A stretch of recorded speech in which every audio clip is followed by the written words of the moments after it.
Hey, good morning, good morning. Welcome back to the stream, guys. Maybe Gold could cook something up here. We just got a new Owly candlestick open up. So we should be good. Like, bias today is gonna be bearish, down 0.47%.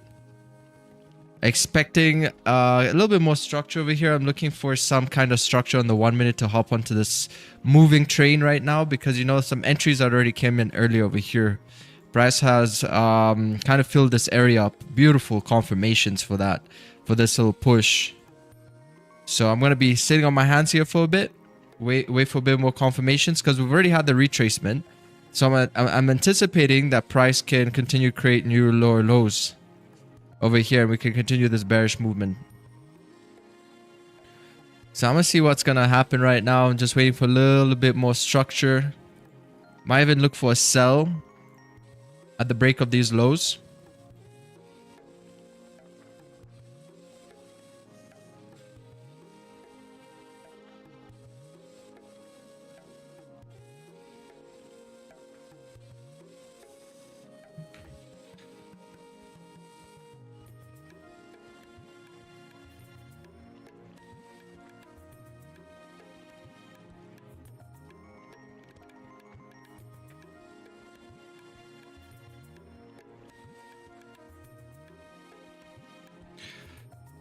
Yeah, something like this. Gotta see how candle's about to close.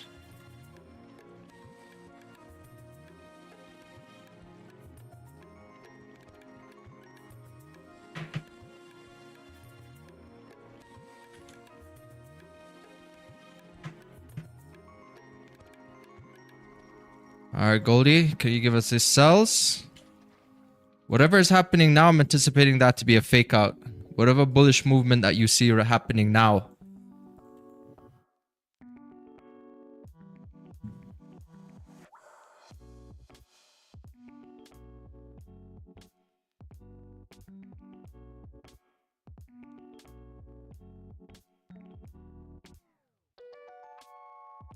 Oh, trading view alerts not working or something. You guys' trading view alerts working? Ah, there we go. Wow, it took you a while, trading view. Could have lost a lot of money in those 5 seconds, 10 seconds. All right, nice. So we're good.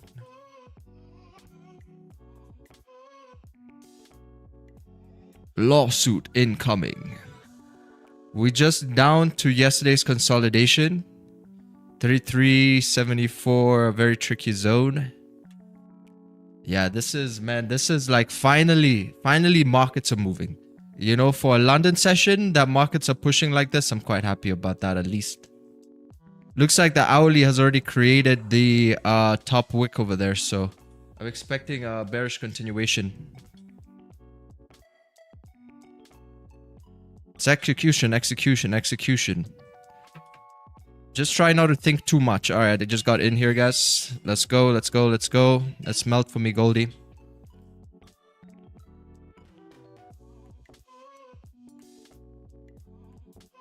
How do you remove this?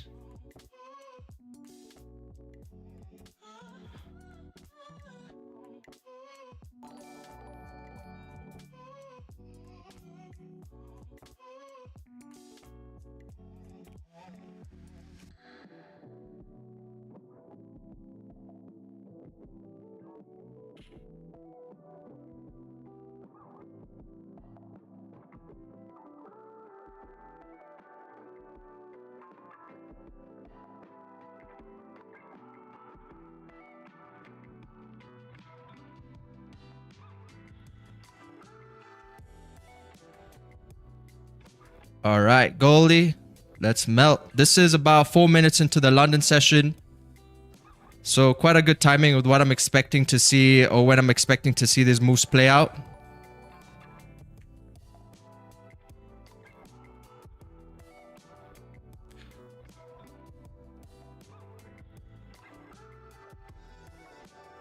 Yes, all right, break even. Let's freaking go, baby.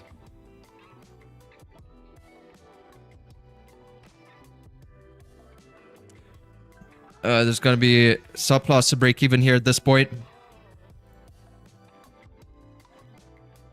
See this new 5-minute candlestick opening up.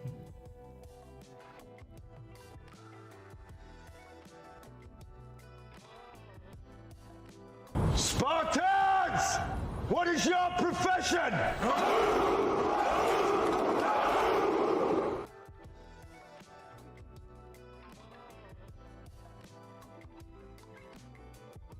Oh, come on, Goldie, stop playing.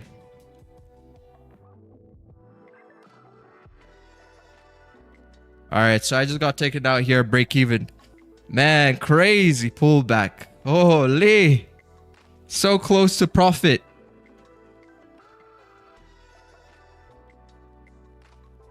Man. A really nice PA anyway.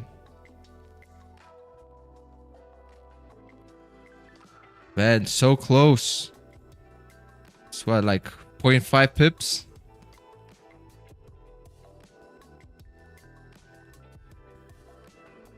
I got it. Nice. Man, that's wild. It's such a good trending move too. I just wanted an easy trade. I didn't want no pullbacks or anything. Awesome. It's a pretty good probability though that it keeps moving down because the overall momentum here is to the downside. So close.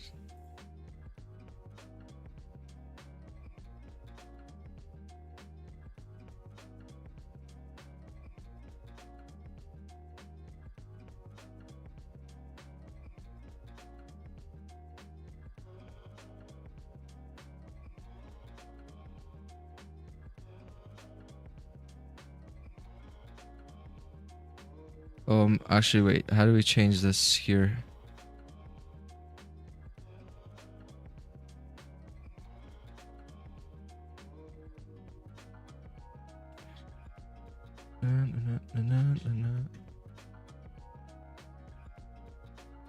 Hey, good morning, guys. But low-key, the market's been kind of hard to trade, like a little bit harder to trade this week. That's what I've noticed. Like it's been slightly a bit difficult. That's wild. But the entries were pretty decent all the way up over here though. Just unfortunately, I was not even trading during this time. This time over here.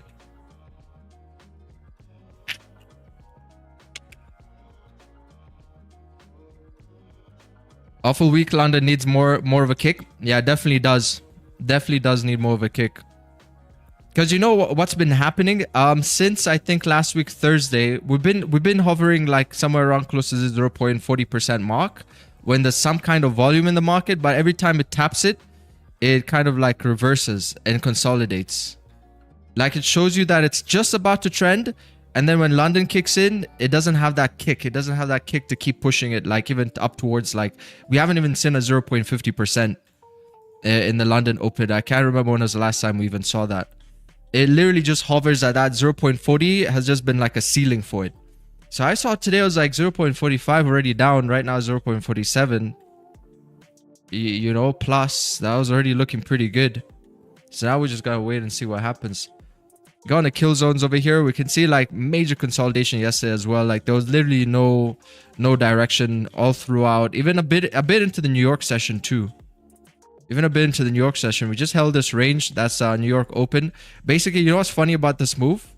It did the same exact thing that happened over here. Same exact thing that happened here. This is like literally the same moves. Very clean. Almost even gave the head and shoulders. Almost, but not really. But yeah, we just ranged heavy yesterday. Heavy up until like there's 2 hours. Only 2 hours into the New York session, that's when you actually started seeing some more directional bias come in. And then today, you know, we've been bearish since the Asia session, breaking below the lows. Got like support, you got resistance, price breaking, correcting this previous move here on the left hand side. Look out for 33. Yeah, so there's something like this. I wanted to see more of a kick, you know. So This is that nonsense, you know. This is just that, like, why would a candle even come all the way up over here? For what reason to come all the way up there and then to only close here? Clearly it has an agenda, you know. It's trying to take people out, because that's not natural. At least the way I think, like, of organic price action, this is not like an organic move. This is some bullshit. That's exactly what that is. And then look, then it's gonna say, oh no, actually I wanted to go down. I was just like forgetting something up here. What are you forgetting up there, sir?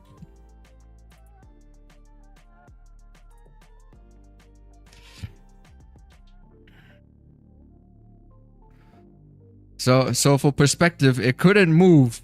It couldn't even move. How many more pips? 0.3 pips. Maybe even just a few more pips. But it could move in the opposite direction. 31 pips.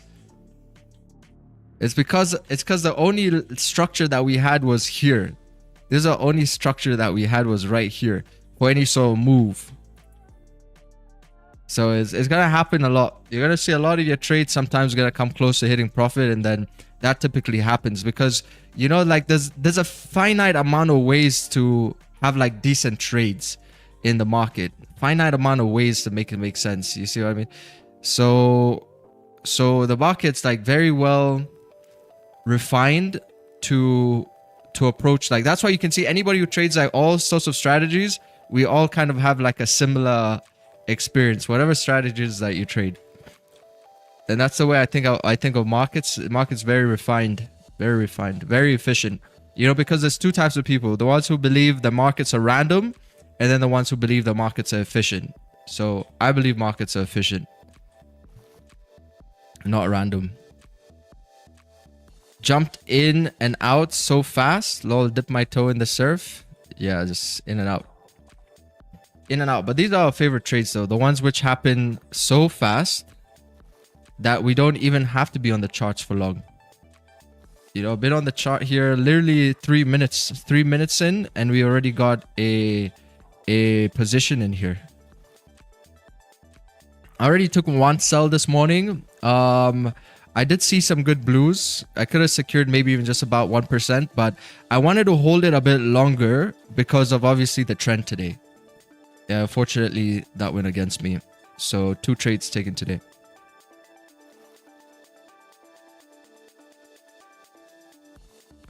Maybe the third trade is gonna be good. Oh, Lee! Why couldn't we get a take profit slip like that, Goldie?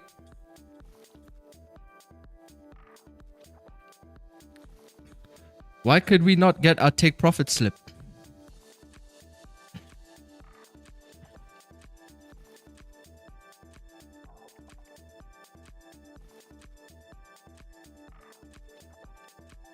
Vic, when you take the swing model, do you only take them when there is clean range to the left? Yes.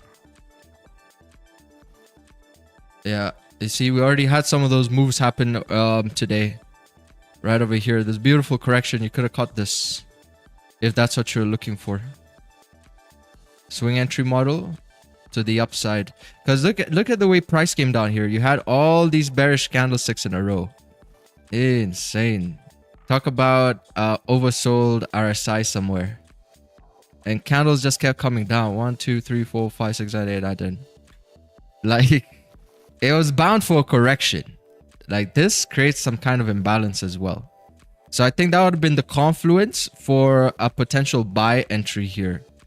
That price can move up. And it moved up. Gave now a beautiful shotgun entry to the downside. Respected the SMA's little break and retest right here. So it's retesting basically the entry points right over here before price continued to melt.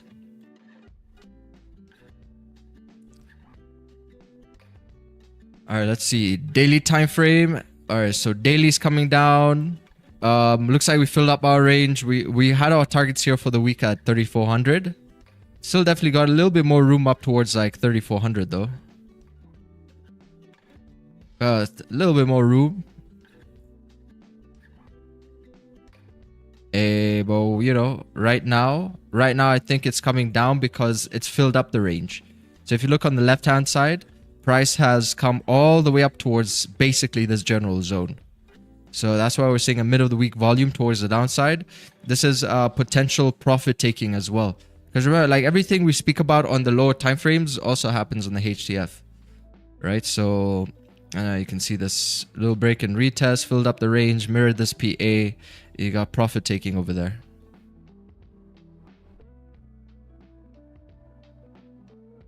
It's my first day on your stream. What strategy you used? TFX concepts. That's my strategy. Because, you know, like I had to figure out a lot of things on my own in trading. Like nobody just handed me a strategy and then I became profitable. I had to learn a lot of things that took me some time. So the thing is, like, whatever you learn here, man, can cut your learning curve in half. Because it still took me so much time to put some of these things together. But you can't spam all capitals. That's why your message was removed. Man, look at this. Sheesh. London.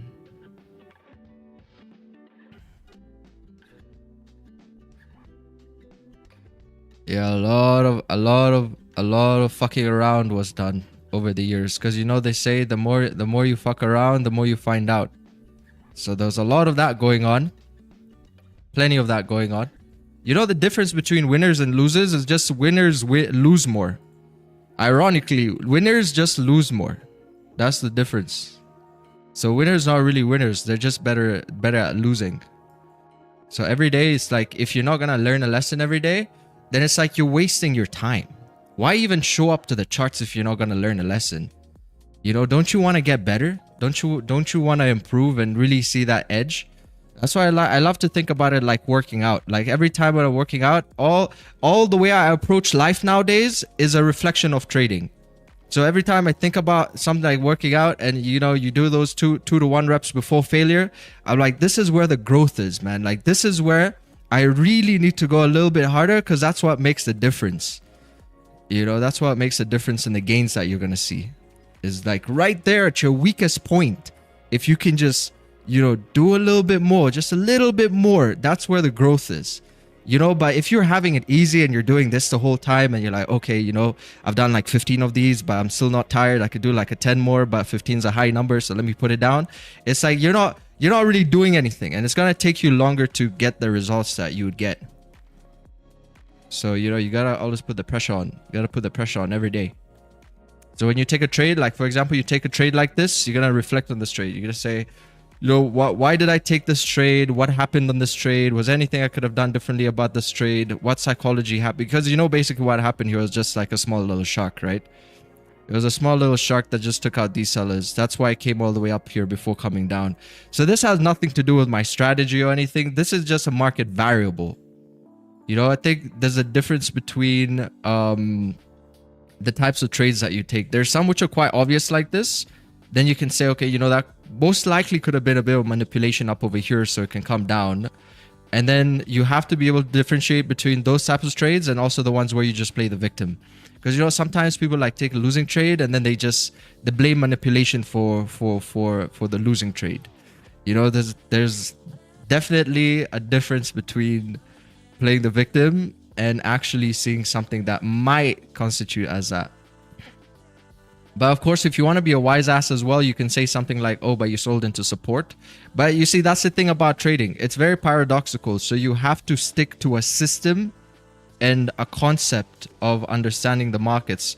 Otherwise, you know, at that point, there's going to be a lot of reasons that you can give yourself to why something happened against you. It's never ending. You can have a bunch of reasons.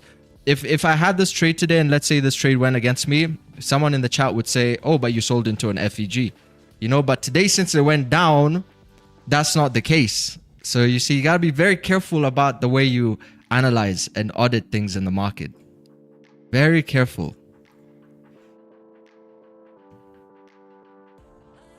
That is for sure. You learn much more than your lost trades. Wait, you learn much more than your lost trades than the winners, because you need to see what is the problem and make sense of the loss. Then you learn how winning trades / higher probability trades look like. It could help. It could help to look at the losses, but trust me, like Focus more on the wins, because just like what I said, the thing about focusing too much on the losing trades is there's always a reason, right? There's always a reason, and it kind of pushes you to this, like if you try and be perfect, but perfection doesn't exist. So yeah, you just got to be careful. You can learn from your losing trades 100%, but you definitely want most of the dosage to be coming from the winning positions, most of the learning. And then the losing trades can kind of help you like understand a few things. You know, like yesterday, for example, we saw low volume. So usually when a setup has low volume, there's a lower chance that it's going to play out. So you see how it was yesterday's trade? We had two options: get out of break even or just manage the risk. I went with managing the risk. You know, I'm already up for the month. Don't really care. I would have loved to see it play out as well, because, you know, we had a potential for continuation. But that is a scenario where you're going to be put in again, where you're going to be in a trade and you're going to see a low volume. So it's like, that's a losing trade you can actually learn from. And I think like every now and then you can use that as a way to manage your trade a bit more efficiently, especially if you're trying something like a challenge, or if you're trying to be more careful, because you're going to see like your best trades never give you a hard time. Like usually they just go into profit like this. We had zero drawdown on this move, but we just had that additional variable on this trade here. But let's see what happens at this point. We got a resistance being formed up over here, and we have a support now.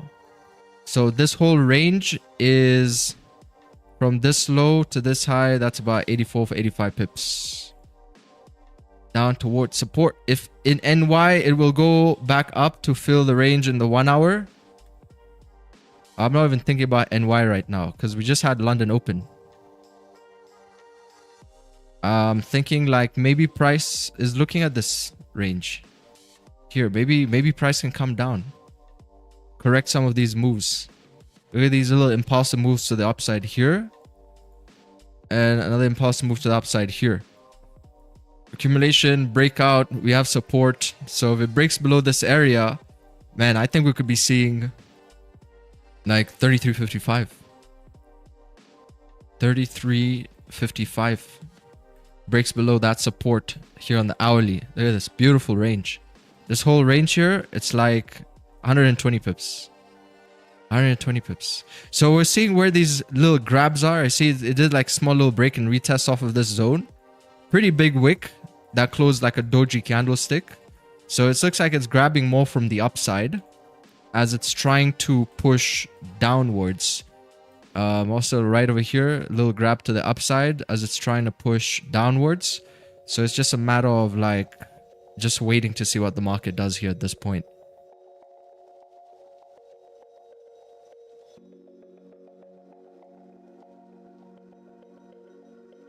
That's a wild exit here.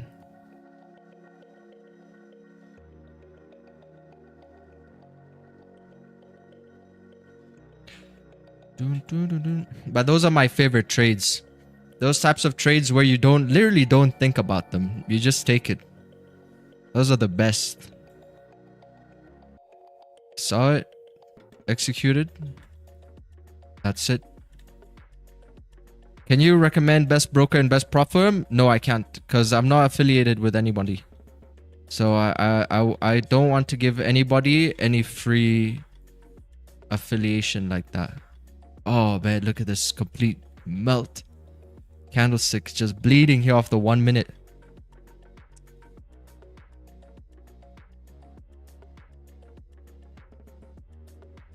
And we're down by support. Getting a few rejection wicks here as well. There's a few rejection wicks, but it's trying to bleed.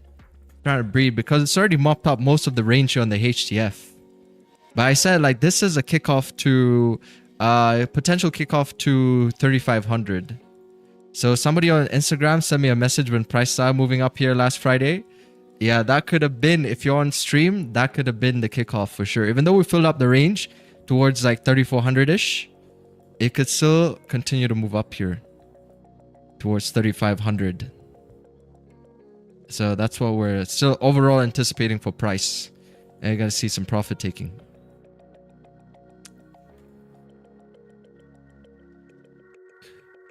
Bro, do you see the day's price action very hard? A lot of consolidation. What strategy consolidation? that you use. Also, what is your context time frame as a scalper? Oh, like 1 minute, 5 minute. Those are the two time frames that I use. 1 minute and 5 minute.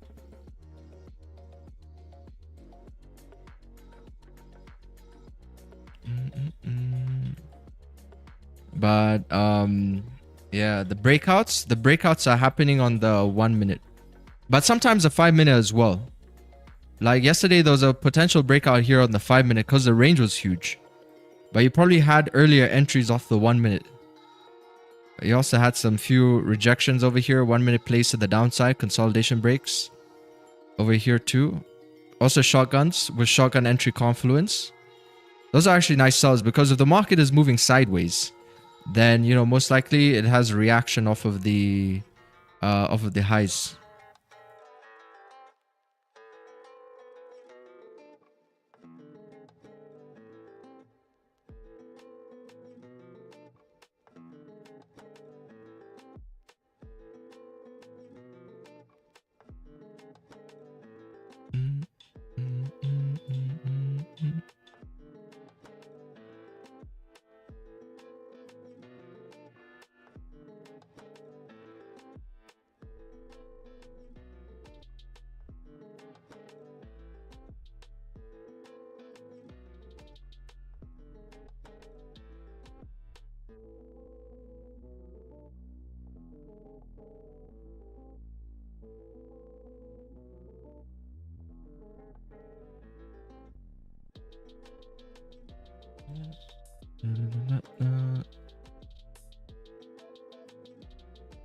Do I have a trade NY session?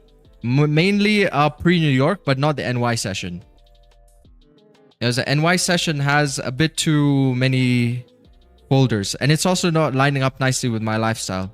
So during the NY session, I'm too busy doing other things, so I can't trade the NY session. Because I'm already trading pre-London, London, and pre-NY. So I think that's enough.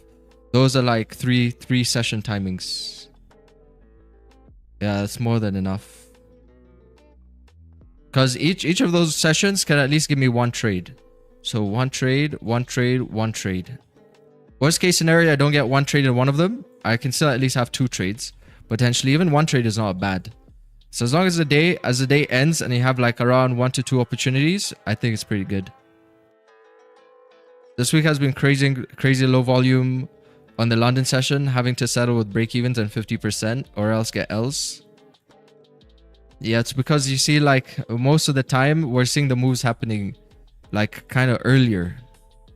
You see that happening like during the Asia session, and then you see when it comes here, it's like, damn, we've already like missed the moves. You know, like, think about it this way. London has opened just over here, like literally right here, and you already had the whole Asia come down, and you already had a retracement during pre-London, and you already had the push down. So majority of people are going to be obviously on the charts by the London open. But you see, it comes in a very weird situation. It would have been nice if we had pulled back up a bit more and then come down. But it's like, yeah, we're getting the ends of it.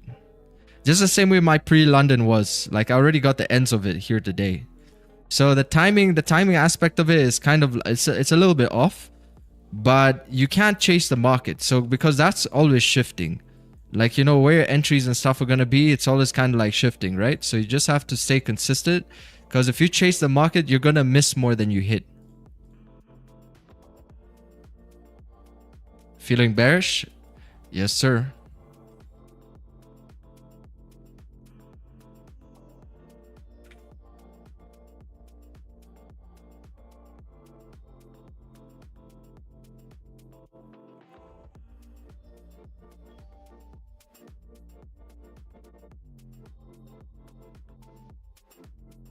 Definitely more bearish. Especially if you can just get through this zone here.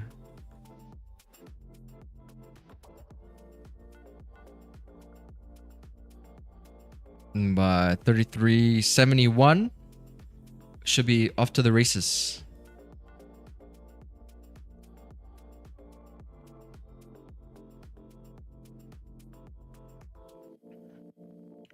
Oh, like I look at it from an hourly perspective.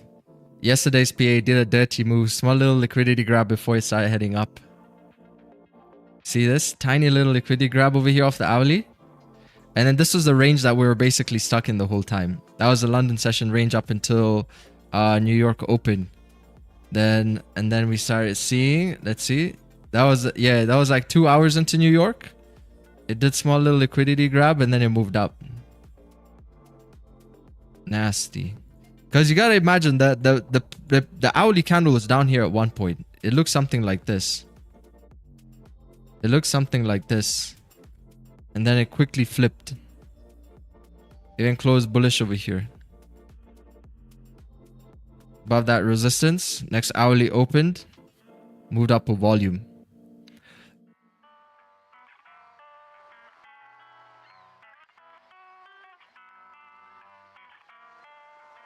So we're kind of back inside that zone area over here. If looking on the left hand side, so we're kind of back inside this kind of region.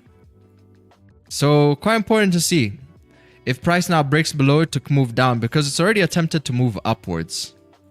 You know, if we were just to keep moving upwards, we also should not have just been coming back down into this range. So a couple of things can happen. You know, we could end up even just consolidating here again like this. But look at the previous hourly candlesticks. We just came straight down. We've just been purely bearish here today.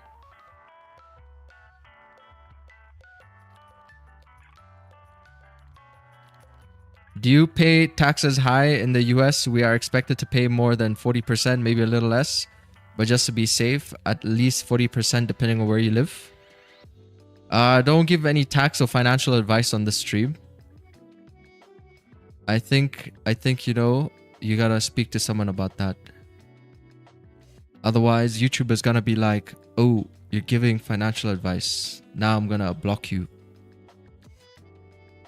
But yeah, there's definitely smart ways that you can approach that situation. You have a lot of options. You know, just get some support from somebody, and I think that's gonna be awesome. You know, the thing is, like, we just gotta be open to learning new things. You know, you can't be arrogant. Sometimes in life, man, you gotta, especially when it comes to tricky things like law, you have to ask somebody who's an expert in that and what options you have. But they're very good options.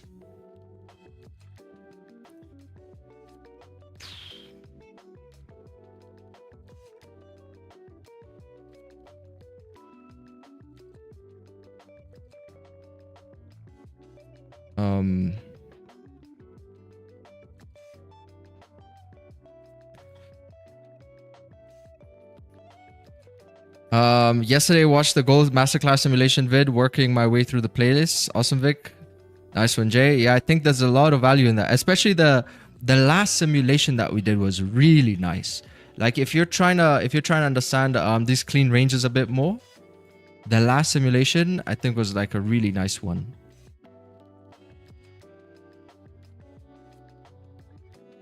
I see we're just chopping up again. Whiplashing here at the lows.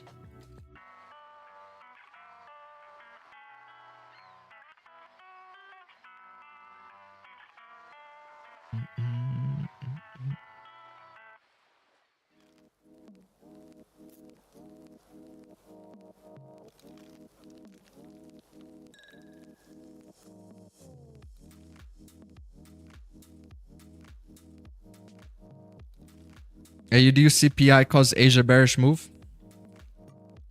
Wait, today was mid of the week. Oh yeah, we didn't have anything today. Maybe just a few yellow folders.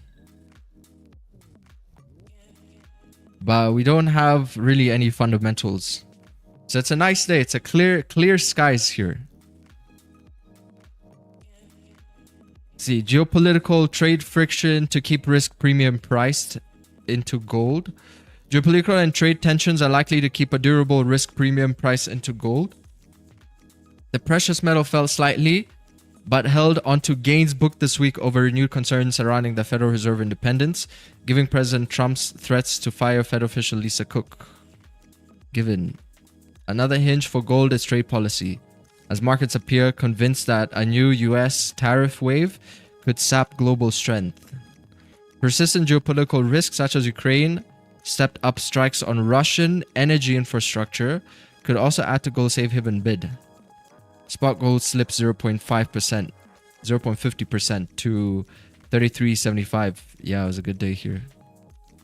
We were down, like, even right now we're down 0.52%. This is what we like to see.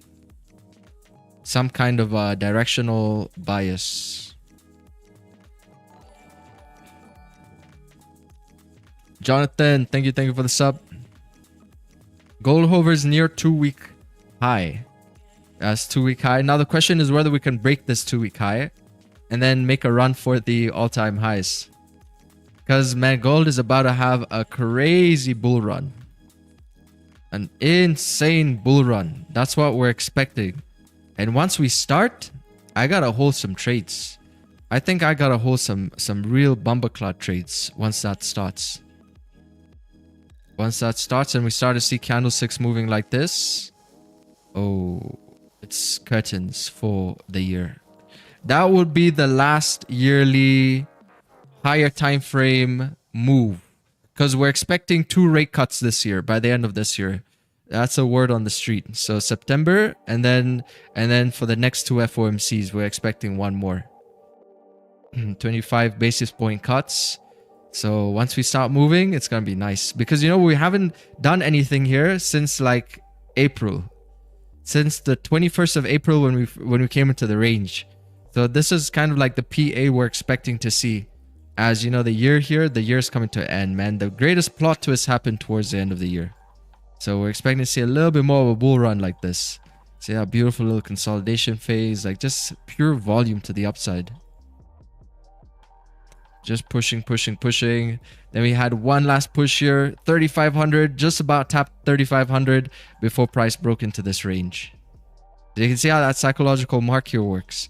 3,500. So markets are attracted to these zones like magnets.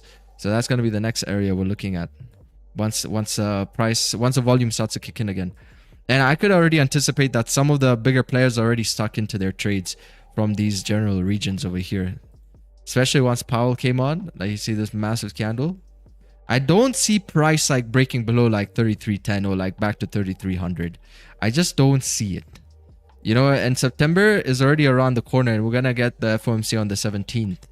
So I just don't see it. 3,300 again? One more time before. So these positions look pretty solid over here, I would say. To move up. You missed the 19s.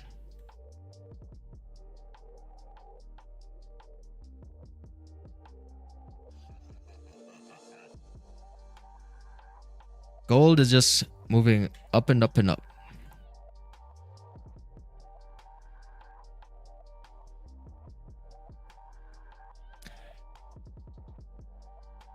What's trading like during December and Jan? Pretty good. Pretty all right. You know, for me, those months, last year, maybe a bit slow, but the year before that was really active. Really active for me. I did not expect to be trading this much in 2023. I really did not expect. Man, I wish those streams were still up, because we also streamed. These were all like trades we also were streaming. Yo, it was an incredible month over here. Really nice month.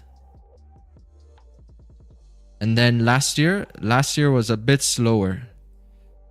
So last year I took like 18 trades from my usual 25 plus. Got 18 instead of my usual 25 plus. But it's still pretty decent. Like, as you can see, not bad. You know, not bad. Pretty open. We got a lot of open fields. I like to call these like open fields. When you're having like some more wins, more consistent wins. Like this. Right now, it's getting a bit bumpy here towards the end of the month. This month, I didn't really have any real open fields. Like just a few like right here. But yeah, I guess also that's not bad. Actually, that's actually quite normal. Now it's getting a bit bumpy again towards the end. The end of the road of August. Then we're going to go over to September. And then do the same thing. October, November, December. So we're gonna see how this month goes. We still have 2 more days. 2 more days until the month ends. They got 1 more month until the quarter ends. 1 month and 4 days. And then we're gonna have the last quarter of the year, and you're gonna look back at the previous quarter. When this month here ends, you gotta look back at the previous quarter and then see how much you've already learned from that quarterly candlestick. Like, imagine it's just like 1 quarterly candlestick. You can gain so much experience just from 1 candle. And look at this. This thing has not even moved. You know, like, this thing has not even moved. So much experience, so many trades that happen inside of this 1 quarterly candle. And that's like, yeah, that's crazy. Like, the way the market operates, because on the higher time frames, markets don't really go anywhere. You know, that's why you see furlough currency, it doesn't have also volatility, because you can't wake up one day and then your dollar is down so much, or your Swiss franc or your pound is down so much. Because generally speaking, the market itself is just like, it's pretty stable. It doesn't really move too much. But man, when you're intraday trading, so many crazy moves like this. So much volatility in here.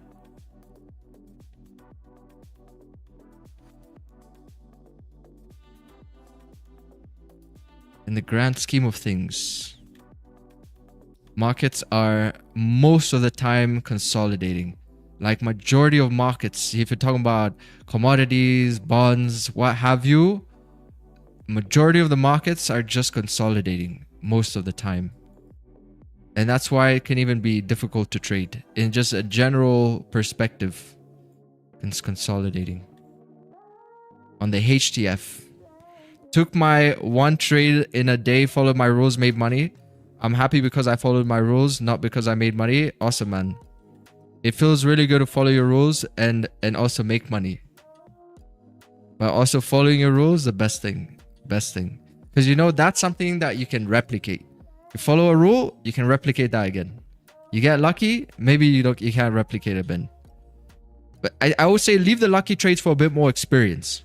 You know, if you've been trading a system for a while and you've been following your rules on that system, maybe every now and then you can become a bit more aggressive. I wouldn't even call it luck. I would call it like a little bit more aggressive based off of like some kind of intuition. Like, for example, this was a buy. I was thinking, man, I should have, but this would have been an overtrade. This would have been overtrade. But you know, normally if you see that, let's say your first trade doesn't completely play out, there's a much lower probability, like depending on how things are setting up, that the next trade is not going to play out. Y'all ever have those situations where it's like you take a losing trade, then you're like, definitely, man, this one has to play out. Like this one, you just feel it somehow. It's like a bit of experience and also somewhat lines up with your strategy. Then those are also some pretty nice trades, like where you can become a bit more aggressive with bending your rules. It's like similar thing. Basically, let me show you exactly what it is. Because you know, I'm documenting, at least I'm trying to document all the trades that I take. You know, on the spreadsheet, of course, they're all documented, but also making the videos. So this was like a situation like that, where it was like the first trade, it didn't play out. Wait, let me show you. First trade, it didn't play. It did the same exact thing. Like literally, this was the same exact thing. And that's what I mean. Like that experience, it builds up, and then subconsciously, it's like tying a shoelace. You don't even think about it because you have your own system and concept. So you see in this scenario, man, like price came down towards like 5-minute support, and then it rejected 5-minute support. So it's the same thing as this trade this morning. Like I took a sell here off a shotgun play down towards the 5-minute support. Then I realized like, man, you know, we did already tap the 5-minute support. That's already the kind of like an area where we could expect some kind of rejection. But I thought with the momentum, we could keep pushing down. And then what happened is like price moved up instead. But then as it was moving up, I saw the other entry confirmation, which also kind of made sense. And it did feel a lot more like it was going to actually move upwards. But in this scenario, I didn't take that option. But sometimes I do take that option from time to time. So you're going to see like right over here, we're going to lock it again. And then you're like, no ways. Then this thing has definitely to move up. on this next move. Because the thing is, if it fakes both directions, like, that's just complete garbage. If it just loses here and then loses here, that's complete garbage. At that point, you might as well not even look at the charts anymore. Because that's just heavy manipulation. Because the market has to pick a direction. Eventually, it has to go somewhere. That's all I say. It has to go somewhere. If it doesn't go anywhere, then that means everybody's getting whips. But there's fewer days like that where it's that aggressive. Where it fakes out one and then fakes out the other one. Like, there's a lower probability of those days happening from what I've seen. But it doesn't now mean that you have to always now take the next trade. Because if you lose one trade and then take the next trade, it doesn't mean now that you're going to do that. It still has to make sense with the market context.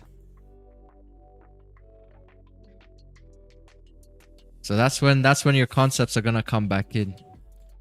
Your perspective on markets, what's a good market context to you? That's when a little bit of experience comes in, backed up by the foundation of your concepts. So in trading, man, you got to move correctly. You can't mess it up. You can't mess up the foundation. Trust me, guys. Don't mess up the foundation. Foundation's everything. If you mess up foundation, you're going to be twice as expensive for you. Because you're going to go with like the wrong direction and then you have to come back and then start again. So it's going to be twice as expensive for you. It's really important. Expensive in terms of monetary and also time. Like wastage of time. So you gotta be very careful when you're moving. When you start a journey, you know, just like any journey in life, when you're planning on going to a different country or road trip or whatever it is, starting a business, man, if you mess up the planning stage, you know what's gonna happen down the line. You know, maybe you run out of fuel in the middle of the road. They're like, damn, now I gotta spend more money here. Call some backup. Or you know what I mean? So just make sure you focus on good concepts. Don't start off learning strategies. That's what I'm gonna say. Don't start off learning strategies. Start learning candlesticks. Candlesticks, how candlesticks operate. Just learn a bit of like support, resistance, supply and demand.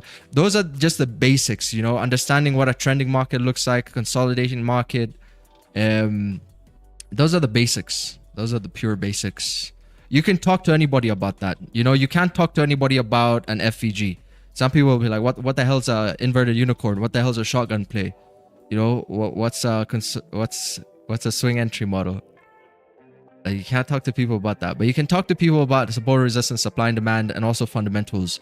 So those are like the key bare bone basics. I think you can't go wrong with them. You can't go wrong with them. Because you see, like yesterday, what could we say about yesterday? If we ask all manner of traders what happened yesterday in London session, we would all agree that London was moving sideways, correct? We would all agree that London was moving sideways. So that's what I mean. Because this just in its own, man, can give you like very good edge into just understanding how structure operates.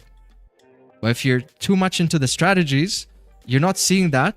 What you're mainly seeing is whatever strategy you're using, maybe you see a fair value gap here.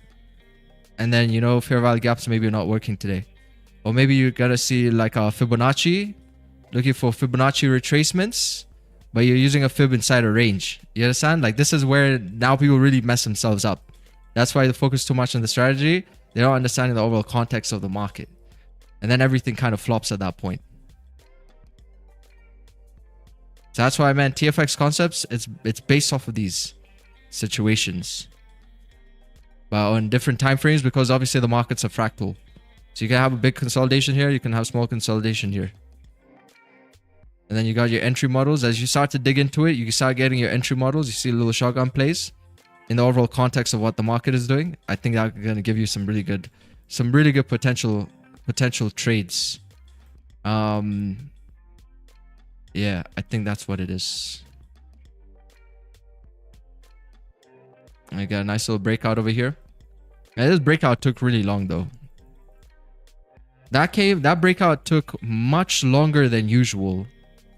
Typically, breakouts like this, man, we could already see them happen right here. Pre-New York or even the NY Open. So it's 2 hours into NY. So there's a small little break and retest over there as well. So quite a clean break and retest. Break, retest. Price moved up. Actually, the more simple you keep your trading, I think the much more stress-free it is. And this is really nice. Broke it into the Asia session and then price came down. Now we're breaking into another potential sideways consolidation. Because remember, we got the resistance up over there and we got support down here. So this is the region you're looking to catch a position now. 5-minute chart, I'm seeing a W pattern. Oh yeah, we got W pattern right here. Dun.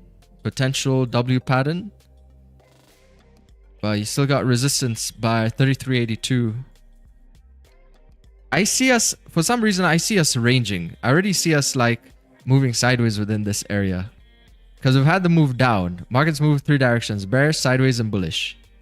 So we've already had the move down. Now I'm potentially going to start ranging inside here as well.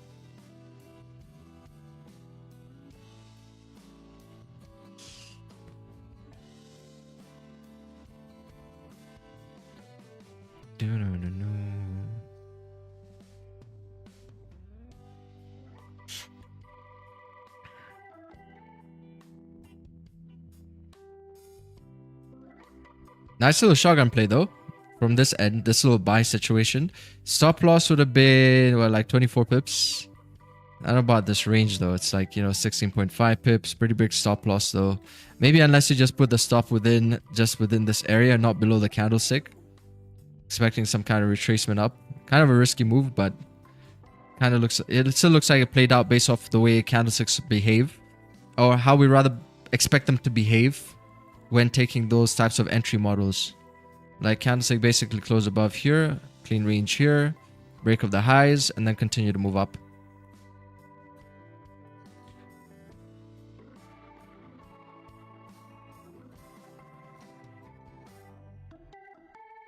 When like this, it starts to be good for swing entries and shotgun. But the best is if it's going with the trend. You see, just like these ones right over here. Like if we're going with the daily, you see the daily's already down so much, that's when it's the best. Like these ones can still play out, but you're definitely gonna feel more confident in a situation like this when you know price is already moving down.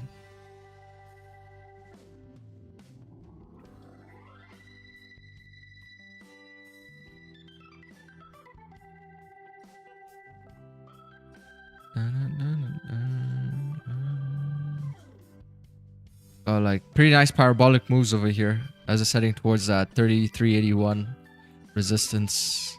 Got some more resistance on the left hand side too. Let's give a pretty good opportunity for a corrective move. I'm sure the sellers are going to be waiting to come back in. They're just like patiently waiting. Just need a bit more structure to be formed, and then they have really nice room over here that price can come down towards this next support. So you never really miss a move. The next move is always around the corner, chat. Like if you take one sell right now, one buy, don't be emotionally attached to that trade because the next trade is right around the corner. So even if it's like a really good trade, you're still gonna have to come back, put on risk again later on. So you can't get super overexcited about positions. Just take them and keep moving. Take them and keep moving. And yeah, I guess that's the best way to deal with emotions as well.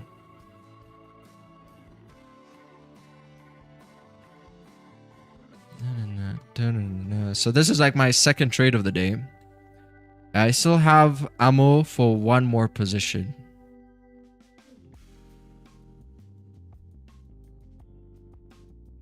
So we gotta keep moving. Don't stop believing. See, damn, 37 trades already this month. Holy. We're gonna definitely hit 40 trades. We're gonna definitely hit 40 trades.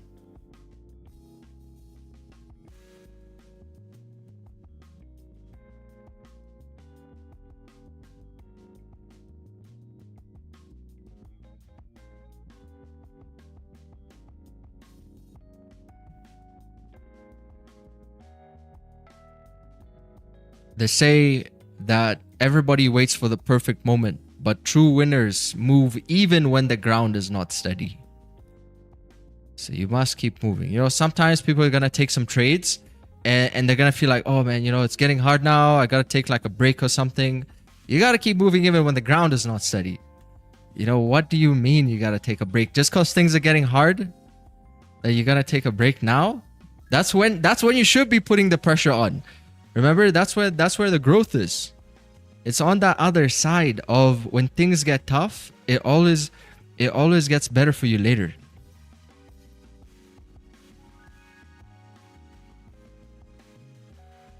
It will always get better for you later. If it's getting tough, that's a good sign. It means that you're growing, you know?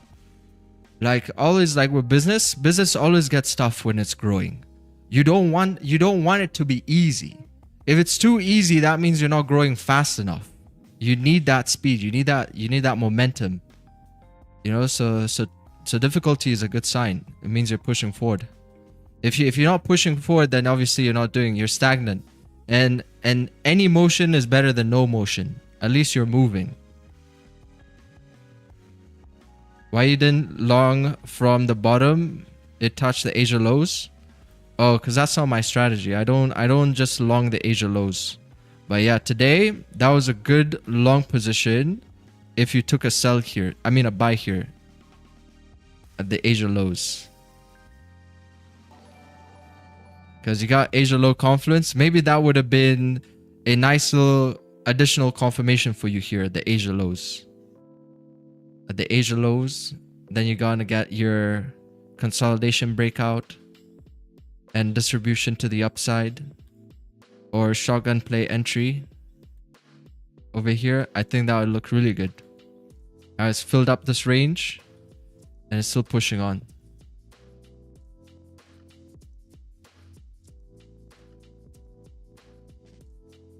Oh, 3 trades today, 3W. Nice day for you. Nice one, nice one.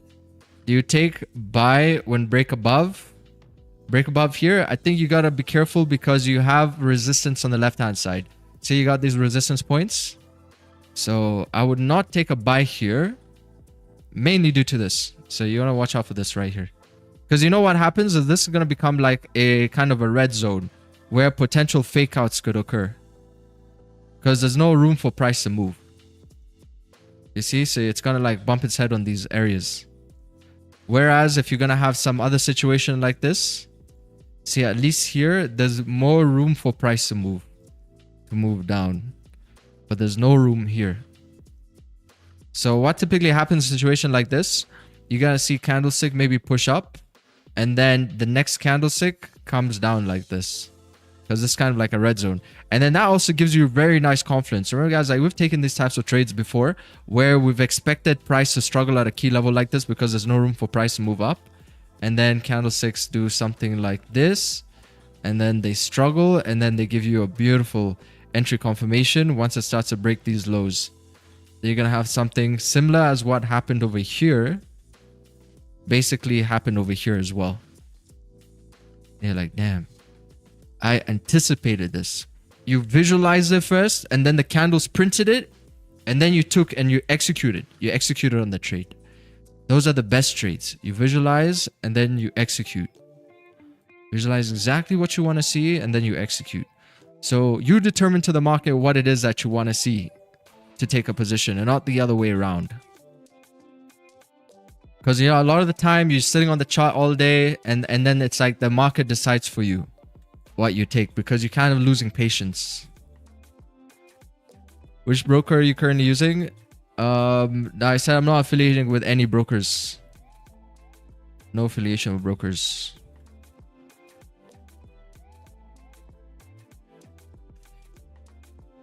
Last month I took 76 trades. This month I have taken 31 so far. Yet a higher percentage gain. Nice. Yeah, less trades. But it's true. You take less trades, you're going to earn more money. Actually, you know, when you take more trades, the days I take more trades, I think as a whole, don't earn as much as the days I would take like maybe 1 or 2 trades. You know, or even just one trade. Even sometimes just that one trade. If I just stuck to those 1 trades, that would even give me better results, probably. Probably. But I think for most people it would. Generally speaking, I think it would. Because a lot of the time, most people, what they do is they trade profitably for, let's say, a London session, and then they give it back during the New York session. You know yourselves in the chat. Those of you who do this, you know exactly what I'm talking about. You're going to have a winning day, become a losing day, or now a break-even day. Now you start over trading. Now you take that loss, you take another trade. Maybe it's a break-even. Maybe it's a smaller W, or maybe put you back to square one again. Or it's like even a losing day. So you turn a winning day into potentially a losing day.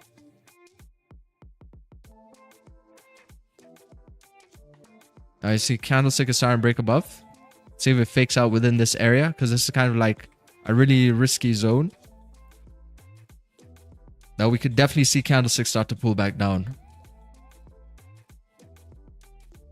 Have I had any bad experience with prop firms? No. I've only been with one prop firm, and that was like when prop firms were kind of new. There's a FTMO, but there were no bad experiences. The only experience I can say definitely is different because the pricing is different, the candles behave differently. Definitely an environment that's geared more towards making it challenging for you. That's the only thing that I don't like about prop firms. A bit more challenging. By design. So you really got to prove to yourself that you can pass it. First and foremost, before donating your money, you have to at least be able to trade somewhat profitably for the first even 25 trades in a month. If you can even end 1 month profitable with around, I don't know how many trades you take, but generally speaking, let's say about 25 trades for an intraday trader, that's going to be a good sign. Maybe you can try a prop firm challenge and then see what your percentage gains are like on this. See how you're losing, your cluster of losing trades are as well, as compared to your percentage and the amount of leeway that the challenge is giving you. So it definitely does take a bit of preparation. You can't just jump into it. You must first seek the proper education, because you don't want to get lucky. Remember, you don't want to get lucky. Because what happens is there's a certain group of people who do prop firms. They rely on luck. These are the people who are the best customers for a prop firm, because in the long run, they donate a lot of money. Because, you know, sometimes they make like the past the challenges and it gives them some kind of hope. Maybe even they almost get to a payout, or they get to a payout, but in the long run, because they don't have an actually system, in the long run, it goes against them. So you're going to end up spending a lot more money. And then before you know it, it's like you've spent more than you're actually thinking you're earning from the prop firms. But you're kind of like tricking your brain into thinking that what you're doing is correct. But you know, deep down, it's not correct. And the same thing that I used to do, man. I used to start accounts with $500. And then I would lose a trade. Maybe I'd lose a dumb shit trade. I'd lose like $50 or $100. And then the next week I would redeposit the 100, get it back to 500 and pretend like nothing happened. You know, but in the real world, when you actually take losses, you can't just erase those losses. You know, when you're trading like a main account, you can't erase them like that. When you're doing it full time, because when you're doing it like this, you rely on your salary to redeposit. Yeah, but when you do it full time and there's no salary and you don't have any side hustles, any side income coming in, you can't just like redeposit and pretend it didn't happen. So you really do genuinely need some sort of structure in your trading. Like genuinely some kind of rules that you can stick to and follow and journal on a day-to-day basis, and really stress test that. You gotta stress test it in a quarter, a whole quarter, you know, at least like 3 months. At least like 3 months. But in the first month, you can definitely get a good idea of what to expect for the next months. So I say, like, really, if you lock in, guys, anything you set your mind to, give yourself like 6 months, you'll be above average. 6 months, you know, to be on the safe side, whatever it is that you're doing. Even if you want to start, like, let's say motocross or whatever it is that you, like, most random things. Like, you want to become a professional pool player or something like that. Man, just give yourself like 6 months of locking in. You know, no distractions, genuinely wanting to learn, like, put in that work. 6 months, man. You're going to be above average because you're actually putting in the work. Most people are stuck on average because it takes longer when you're doing something. It takes longer when you don't care about it so much. So yeah, you could be improving, but you're improving like on a much longer duration of time than if you actually just locked in, you know, and really put that pressure in. 6 months, you can achieve it. Same way as going to the gym, you know, like some people at the gym, like since they've been like, you know, 20 years old, maybe right now they're in their 30s, but they just still look like, you know, they look good. But then you have these other guys who really lock in for even like 6 months, maybe even a year. And then they really start to see even so much more progress. You see, that's the difference. That's the only difference to achieving a lot of your goals. You know, when you work a 9 to 5, most people, it says, generally speaking, I think, you know, in some countries, it's like retirement age is like 65. Some countries are like 67 years old. Most people work their whole lives. But the truth is, man, give yourself 5 years. 5 years to really build something solid. You know, you're gonna jump so much time that majority of people when they're just like taking it the other route. You know, you can move a lot faster, and it just comes down to your own individual skills to actually do certain things like that. That's why some people are really amazing. You know, you're gonna have these companies which can help you grow your social media, for example. Man, they can grow your social media so fast. And then you have other people who take like super long, you know, and then you have those other people who like lock in a bit more, so it moves like just a little bit faster for them. So it all comes down to like, how bad do you want it? And you know, and are you willing to seek that additional advice and knowledge that can really get you to the next level? Because if you're gonna be arrogant and think you know everything, then yeah, it's definitely gonna take you a longer time. So I would say like one thing about trading, for me at least, it was the first time I actually ever paid for education. Like willingly gave my money out for education. I had never done that in my life. You know, I was not that type of person. But man, once you start locking in and you really want something bad enough, the universe is going to get out of your way. You know, so that was the first time ever. And it was the best thing that I did. I spent more on education than I did on losing accounts. The problem is a lot of people are doing the opposite. They're losing more on accounts than they're spending on education. And then they're wondering why they're not making money. You know, and maybe they buy a course one time and then, you know, that's it for them. And they say, okay, you know, I've learned everything now. And then that's it.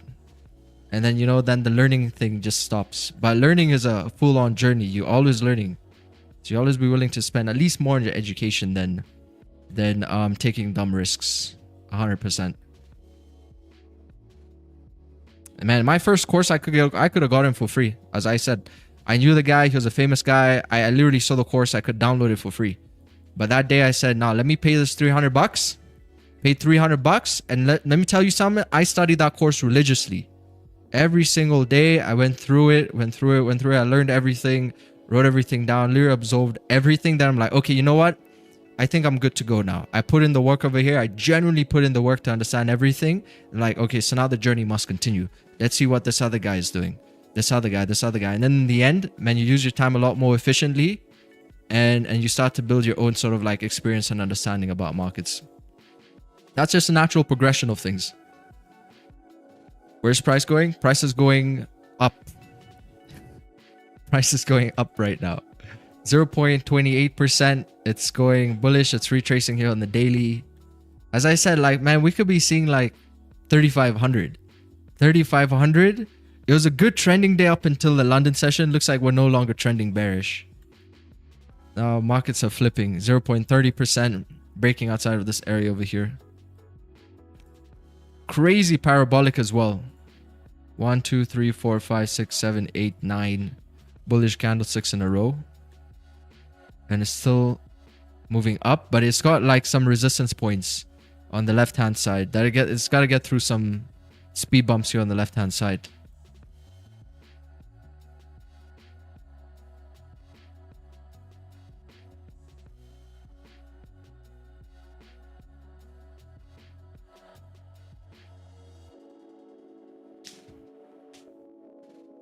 Oh, what course did you take? I took a lot of courses. A lot. It's not, even if I tell you what courses, it's not gonna help you, because like what I'm teaching you here is based off of all my experience from those courses and also building my own edge in the market.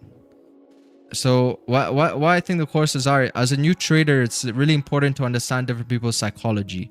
It's important to liaise with people in a sense, like just to at least get as much of knowledge as you can from those people. If you go into any industry, even if you want to start selling cars tomorrow, you want to start a car dealership, you're going to be better off like actually talking to someone who does it.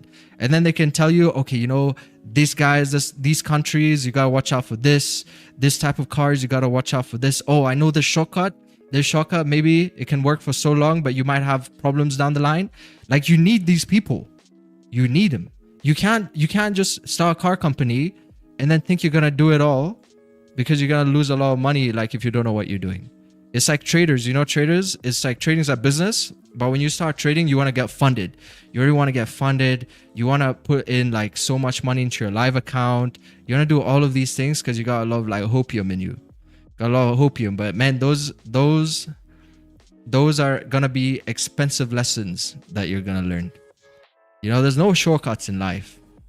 So you got to take it easy. If you're going to do it yourself, at least risk manage a bit better. Like, really be cynical about the industry that you're getting into. If I was going to sell cars tomorrow, if I was going to start a car dealership, I'll be super cynical about every single move that I make. You know, and I'm wise enough now to know that knowledge is the way, and not to just... That's why a lot of businesses actually fail. They say only 30% of businesses actually... Or let's say, yeah, around like, I think it was what, 25 to 30% of businesses survive past the 5-year mark. 5 years. Because everyone wants to open a business. You know, you just gotta pay rent somewhere, get some people to work for you, and, you know, call yourself an entrepreneur. But a lot of the time, if you're not using the right means that are available to you, then you're gonna fail. Or if you're not cynical enough to move slowly and correctly, then you are gonna fail. And it starts at the foundation. You know, just get the foundation right. Understand your industry, if it's trading, whatever it is that you want to start, and then just make sure the bare bone basics that you understand: risk management, candlesticks, trends. Then the strategies and everything else is just gonna come in later. You don't need courses. Everything is free on YouTube. Plus chart time. You know, the problem is not it being free. The problem is your commitment. You won't give it 100% commitment. That's why I said, like, I could have gotten mine for free, but I needed some skin in the game. That's why they say you gotta have some skin in the game. If you don't have skin in the game, you're not gonna take it seriously. It's just the same way if you trade a demo account. If you trade a demo account, you're not gonna take it as seriously as even losing something like $5 on a live account. Now you're going to feel more real. You're going to feel like you're actually in the realm of people who do this.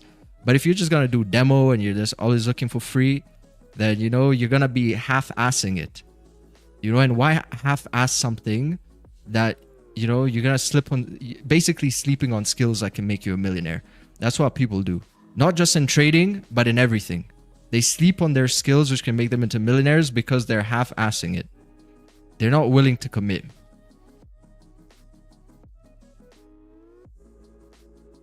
It's a real psychological thing. That's why if you go from trading a $500 account today and someone gives you, let's say, 200K, your psychology will definitely react differently to the types of positions you're taking in the market. You might think now that it will not, but it 100% will. And those other trades that you used to take on the $500 account, you're not going to take them on the 200K account, because now it's a lot more risk.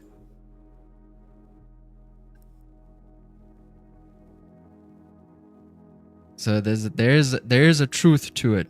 There is a truth to having real skin in the game. When like this, it starts to be good for... Okay, yeah, we answered this.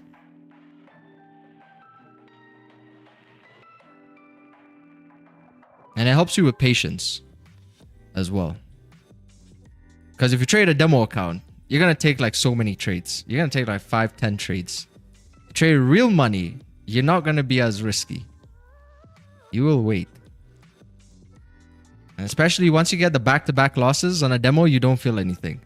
You get it on a trading account, a real life trading account, you're definitely going to feel. And the thing about a losing trade feels 10 times worse than a winning trade feels any good.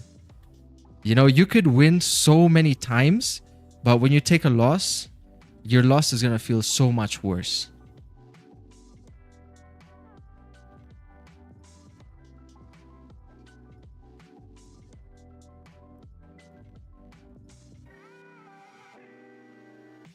So that's why we must stick to 1 or 2 trades a day, guys. 1 or 2 trades a day.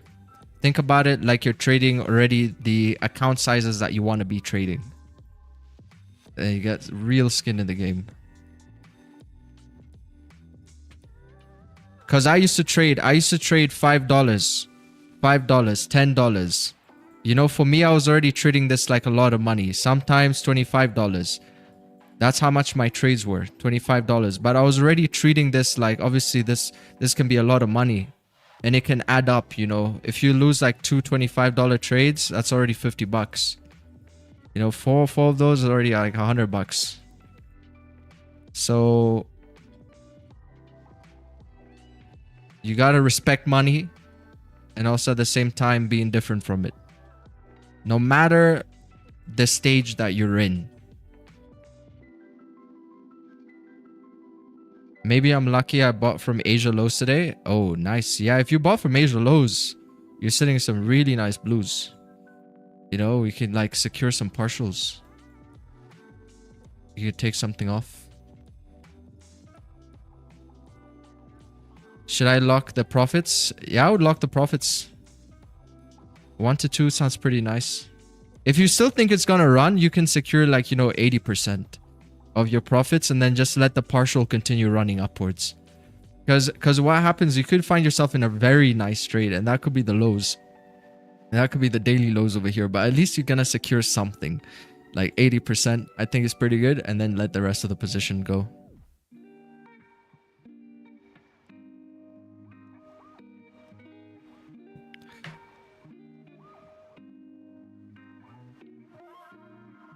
Because it is a resistance now. It's starting to form a bit of structure here.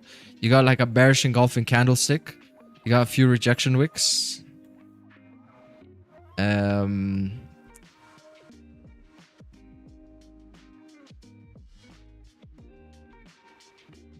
Yeah, I think that's it. Yeah, it's true. Try real money or challenge and waste time on demo. Exactly. Don't waste time on demo. Like demo is good for learning how to like put your positions. But even if you can even afford like $100, I would say the best thing, at least don't waste time on demo. Like minimum amounts. You should be already in the market. Minimum amounts. And the good thing about trading, the barrier to entry is super low. Super low to learn such a good skill like this. You know, it's not like other businesses where you actually have to open a business. Barrier to entry is super low, so you can already start taking advantage of these things. You know, just like even being a retail trader, it's really nice because we don't have to always take a position. Whereas you see the market's always moving, institutions always got to be looking for trades to take because they get investor money and then they have to look for ideas on the market. You know, that's why I call hedge funds, because they're always like in sells and buys all the time at the same time, and they have their robots and algorithms always taking positions, creating liquidity in the market and all that sort of things. But as a retail trader, we don't have to. So like, know where your edges lie. You're in a business that has exponential growth and barrier to entry is super low. And you can also have the competitive edge against these other guys who are well experienced, been in business for like 50 plus years, these companies. But your edge is you don't have to trade as much as they do. You know, so you're gonna use the strength that you're given. But if you want to come into their realm and start trading smart money concepts, you know, now you're looking liquidity. Now, dude, you're going to get wrecked. These guys institutions been in operations for before you were born. You know, you cannot compete on the level of smart money that they're competing on. So that's why I say, like, know your lane, stay on your lane. Stay on your lane, because if you try outsmarting the market, you're going to lose a lot of money trying to outsmart the market. You know, stay on your lane. Take your advantages as they come. That's your greatest advantage, is that you're a small retail trader and you're just kind of trying to catch small moves in the market. You don't have to catch these massive moves. You know, they're creating the opportunity and you just have to ride the waves. But don't try and compete with them. Don't try and compete with the market. Stop trying to revenge trade the market. The market will humble you. If you try and fight it, it will humble you. Accept your losses, move on. Don't fight the market. You know, if you feel like something was a bit unfair, there was a bit of foul play, accept it, move on to the next trade. Give yourself some time between those trades as well to avoid more damage. So for me, like this for me was like foul play. But you see, I'm not gonna cry about it. I'm just gonna accept it. Keep your emotions in check because your highest currency as a trader is actually, it's your psychology. It's your psychological well-being more than anything else. Because you got a proper psychology, you wouldn't revenge trade, you wouldn't tilt. You'll be more likely to make the right decisions on your next positions. That's the most important currency as a trader.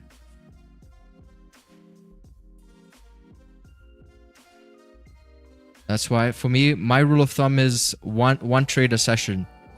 Pre-London, London, pre-New York. One trade a session. I'm not only protecting my capital, I'm protecting my psychology. Because if I take another back-to-back trade in such a short time, that's going to mess you up. So you got to give it space.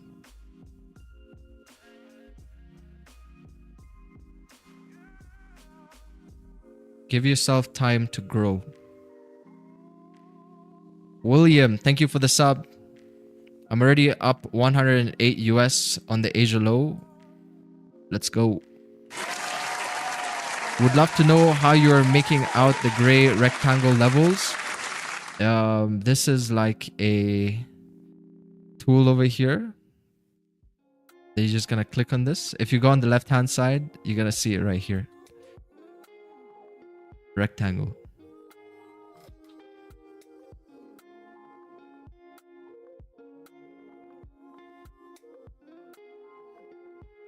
Coming up towards some small resistance areas over there. I think these are like breakouts happening on the 1 minute time frame because the market seems quite directional. But this was parabolic though. So there was only one push from right over here and then push upwards. Got another little accumulation that's happening here. It's trying to push above that region. But that was pure distribution.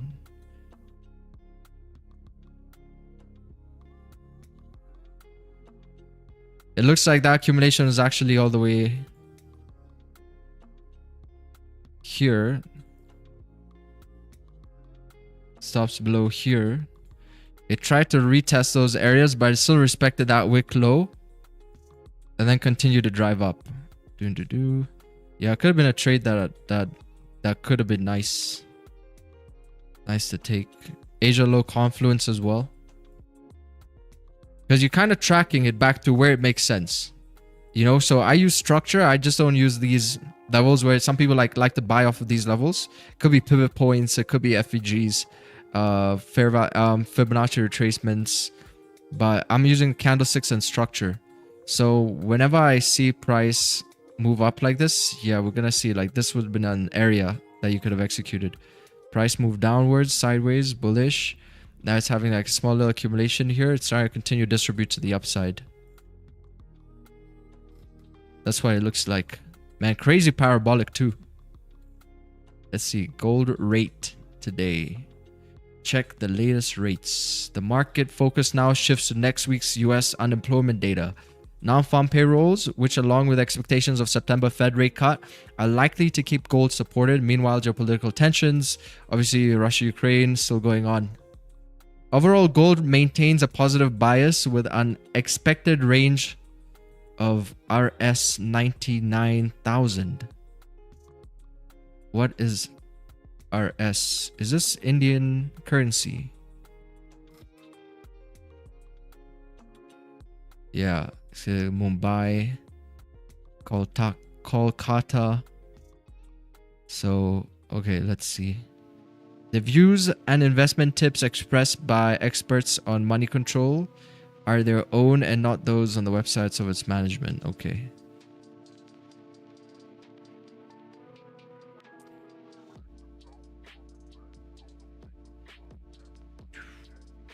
Jeez, Goldie is flying. It looks like that last sell was pretty much the last sell setup. This was literally the last sell setup over here that we took on stream. When stream started. It was a London Open. Last sell setup. And then like since then, price just skyrocketing.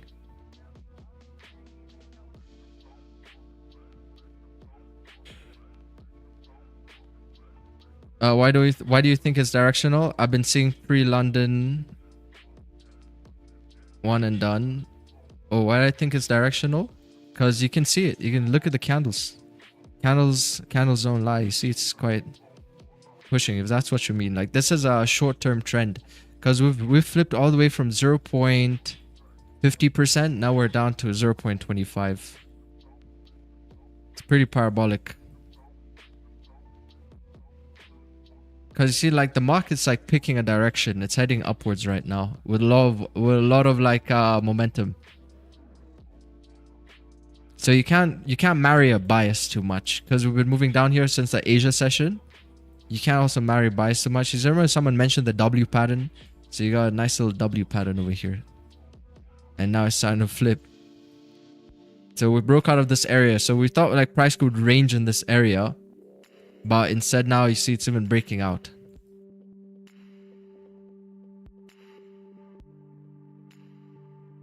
W pattern. W's in the chat. Someone mentioned W pattern. Damn, that shotgun looks so clean here. But quite a difficult one to catch because, you know, at this point the daily was still down like 0.40% plus. So it would have been still tricky.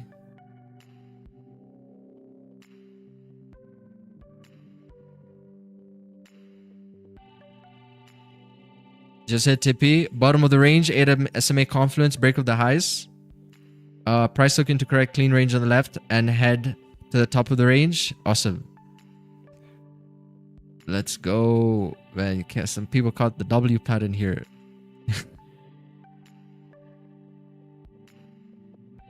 Let's see. Close partials at 65% of the range. That's a trade for you. See bottom. Okay, nice.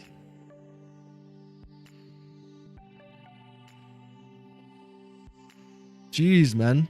Third trade, SL2B, another counter trend trade. Secure 38 pips on for the day.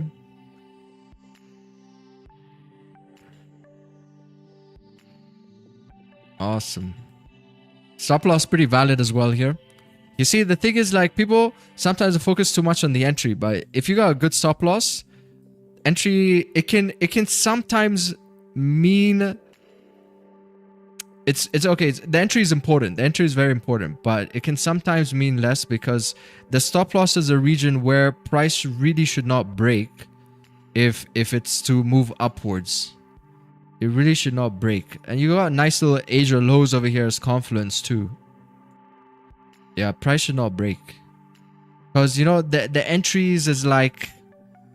It depends on your strategy, you know, because you could all take a similar buy like this, but you can get it on different entries. Like someone can get it here, someone can get it here. The idea of the entry is to show you that price actually wants to start moving in that direction, but the stop loss is really important. And people can have like different entries. You know, some people can come in sooner and the market doesn't really know if this is going to be the entry for you that needs to keep moving. Sometimes it's like a very nice safe entry, like something like this, for example. It's really good because the market's already moved down below this zone. It's broken, it's retested. So a break of these lows would be pretty significant for price to move down. But it might not know the difference between somebody who maybe even got on breakout situation that happened much sooner and is already in distribution. But the stop losses can be really, really important. Especially with the way price progresses, you know, with the way price progresses, also your stop loss should take advantage of the progression. Because, for example, if this is your stop here and it pushes down, then you obviously have a chance now to move it to break even. Right? Or if, let's say, it comes down, gives you a hard time and does something like this, you can move it from here to here. Because, you know, understanding the stop loss is really important because it can save you a lot of money, you know, when it comes to managing risk. So instead of letting full stop loss here, you can also manage risk and kind of flow better with the market.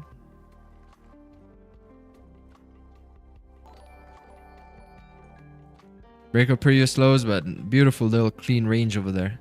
You see, this is why I mean, like, you see how it's progressed for him like this? And then you know what he could do at this point? He could have reduced it right here. because now he's got like SMA confluence, he's gotten structure, it's retested the zone multiple times. So by this point, this candle sound moving down, like there's no point letting your full stop loss hit, you know, because now you're managing your risk. Proper risk management. Yeah, it's coming down to fill up the ranges, you know, maybe 65% of the range here gets filled, and maybe you can like even put your stop loss to break even, seeing that progression. But never leave the stop loss just open all the time. I think like every time I manage my risk is a time when the market is really supposed to move in that direction. It's a nice push, low break of the highs, clean range, beautiful. Yeah, look, this was exactly what I meant. This was exactly what I meant. You know, after taking this sell over here, this is exactly what I meant. I wanted to do something like this. But I figured, you know, London session's already pretty soon, so yeah, but this is good. This is a really nice opportunity.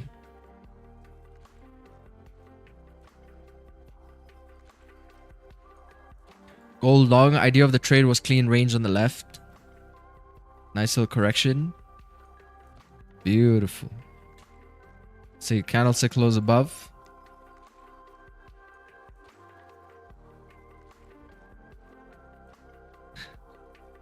Yeah, sometimes, man, sometimes you gotta think about it like 50-50. It's like 50-50 also what direction that you choose. Whether it's gonna be buys or sells. It can be like 50-50. Because I took a sell over here. This is where my sell was. Right over here. Same time you're in a buy.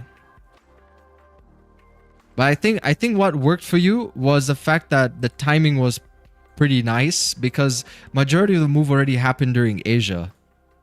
You know, we're coming closer to London. You can expect maybe price to retrace. As opposed if the sell had come in like a bit sooner for me, would have been nicer. Man, timing is really important. So you also got somebody else. Oh, you even took a buy here. Man, you both took a buy here. Expecting the range to get filled of that swing entry. Nice.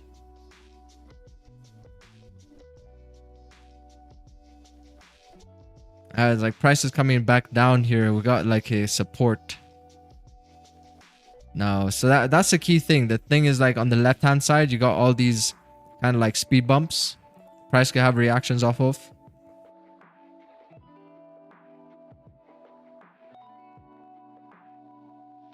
Trinity Exchange, thank you for the sub. I caught that shotgun share on Discord. Nice one, Ruben.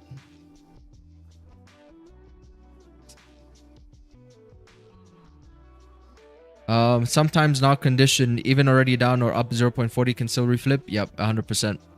That's what we've been seeing of late. We'd love to know how you're... Okay, we answered that.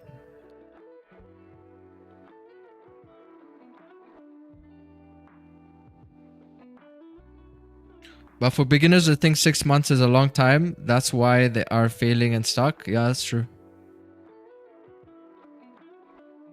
That's true. But you know, the thing about that is that they're gonna learn eventually that things take time. Even if 6 months sounds pretty long to them, they're gonna learn anyway. They can either have 6 months of progress or 6 months of excuses. That's up to them.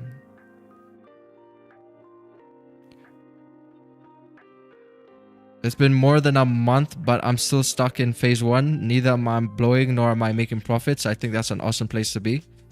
Because you're at least... It shows that you are somewhat trying. Because people who don't really try, they're gonna be like over trading. Usually over trading leads to more of the losses than neither making money or blowing. Because that's where you want to be. That's a sweet spot right there.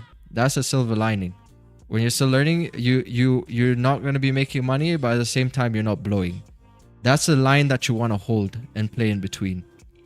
Until you can find your legs a bit more to start making a little more gradual progress. So you can break out of that phase.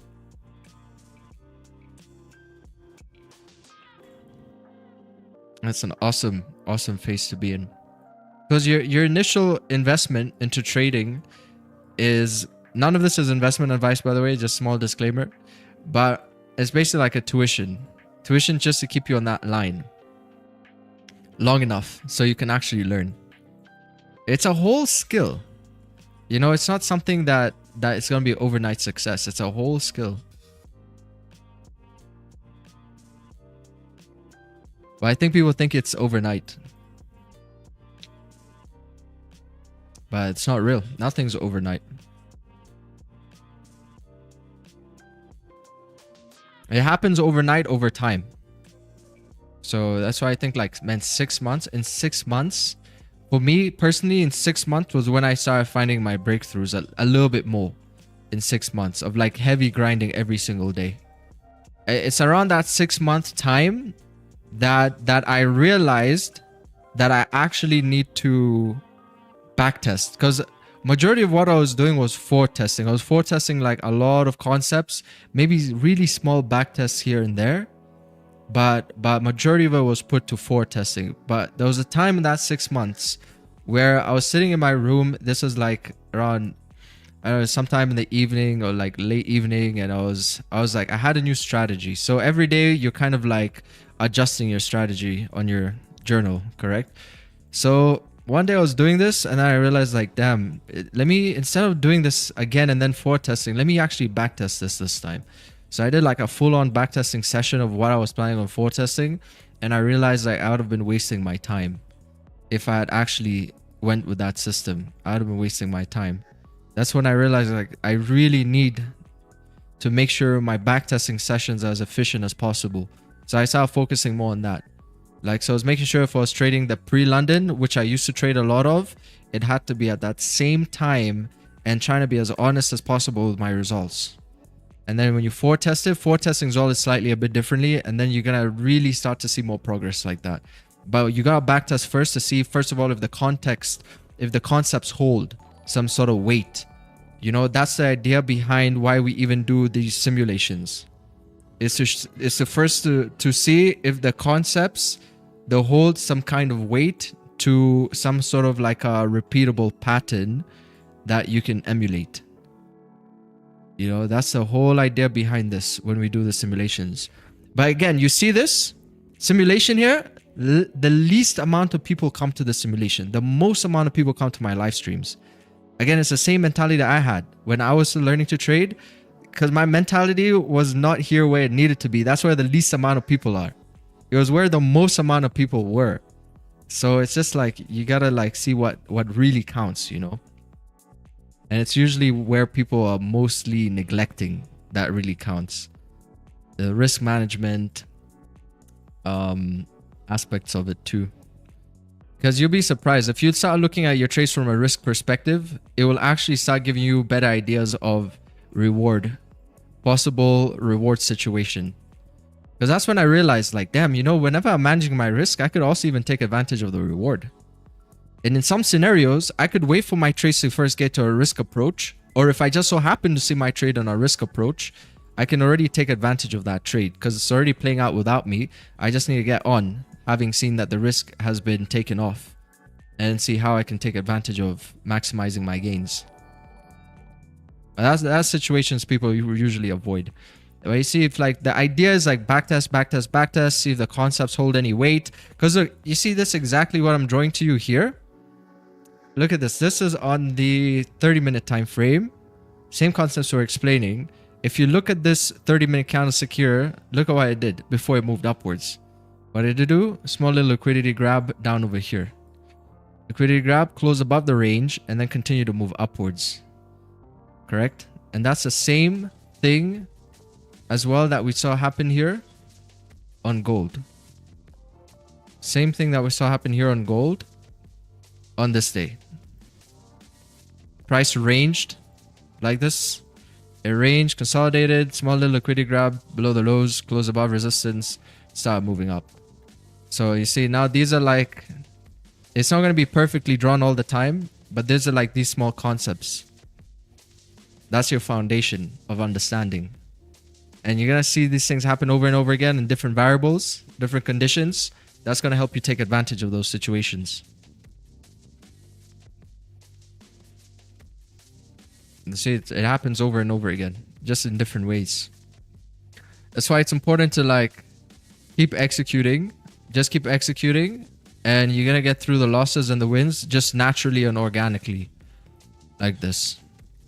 You know, because you're gonna have times where it's easier and then times where there's like more speed bumps, but you're still using the same concepts to kind of guide you, so you're not all over the place. So today you're not trading TFX concepts, tomorrow you're trading something else, and then the other day you're trading trend lines, and you know,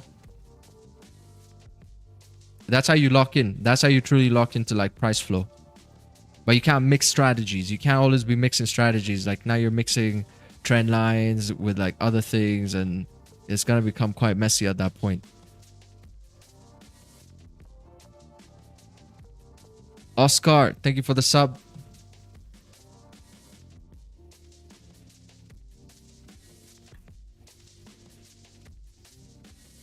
Is that a bullish divergence on the 15 time frame?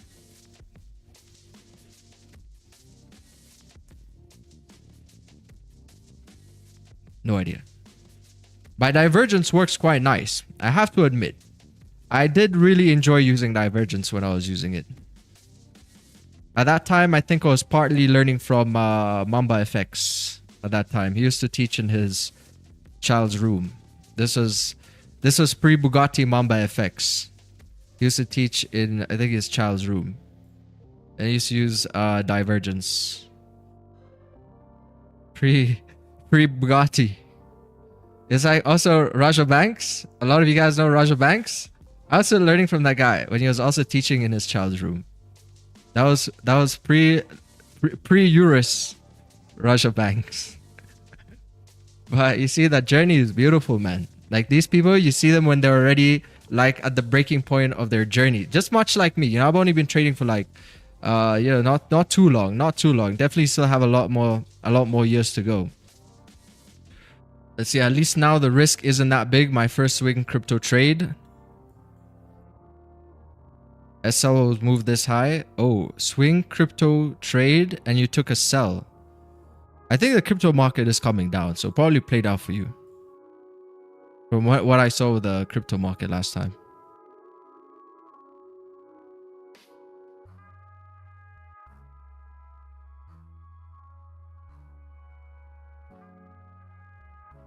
Will USDJPY break out now, testing the same level for almost a month? It's like GJ. GJ has just been testing this same level over here at 200 for, let's see how long. Yeah, just pretty much a month. Pretty much a month we've been testing the same level at 200. Let's see, USDJPY. We got USDJPY over here. Where is this sitting at? 148? Oh no, I don't think it's 148. Let's go up. Yeah, USDJPY is ranging heavy. Holy, how are you even trading USDJPY? This is like a whip central over here. You get a whip. You get a whip. You cannot trade USDJPY definitely if you're it can be quite difficult for you if you're having these higher time frame plays, because it's just bouncing up and down. But yeah, this PA here looks quite tricky. When will break out now? Will see JPY break out now? I think, you know what USDJPY is waiting for? It's waiting for probably like September rate cuts. It's waiting for September 17th, because when markets range like this, especially this dollar as a base currency with some pretty important fundamentals coming out soon, it's most likely what it's waiting for before it breaks out. And you know, the funny thing is, we're expecting rate cuts to happen. So what this area here might end up being is going to be like a liquidity grab zone that price can really dump. So you're going to see the moves are going to happen quite quickly as we're coming towards like September 17th. You're going to see a lot more moves. And I think that's going to be actually a really nice play if there's any sort of fake outs that happen prior to the rate decision, because the dollar should weaken. But the range here, if you're just looking at structurally speaking, looks really nice. That if price was to break above this zone, that, you know, candles could continue to move up like this. But you see, with what we're expecting macro-wise, this could just become a fake out. The real move is gonna be sells. Even though the sells don't look good over here, it's gonna be really supported to get through these levels once those rates come in. And it's gonna be like an accumulation breakout. Because usually with like accumulation breakouts, there's so much volume in these plays that we can actually end up disrespecting levels on the left-hand side. It's gonna be like accumulation breakout below these lows, 146, and then just melt off. Yeah, I got people already, like my friends already hitting me up, and they're like, oh, you know, they want to start getting in these investments. Because, man, as we're approaching September 17th, there's going to be so much opportunity for investors. Not just people who do day trading, but just people who do like casual investing. Because, you know, people still like diversify portfolios, but they don't really know anything about trading. They just invest here and there. So man, there's going to be so much opportunity as we approach September 17th. That's gonna be like that's when Christmas kind of starts for a lot of traders towards the end of the year now.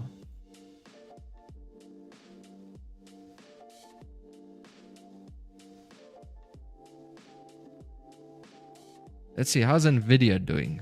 NVDA. Nvidia's been bullish, heading towards 200. Psychological mark. And Nvidia just been skyrocketing. I got one buddy who wants to sell Nvidia. But I don't know if does that really make sense? I need to see what the due diligence there is. Because if we're getting rate cuts, how does a rate cuts affect something like Nvidia? You know, what would that mean? Nvidia will announce its Q2 earnings on Wednesday, a key event for traders amid ongoing concerns about Federal Reserve. Oh wait, Nvidia will announce its Q2 earnings on Wednesday, a key event for traders amid ongoing concerns about Federal Reserve independence and its impact on interest rates. Nvidia gained 0.4% pre-market trading Tuesday. It has increased 34% year to date, and will report second quarter earnings Wednesday. Holy, 34%. I think gold's down like 25.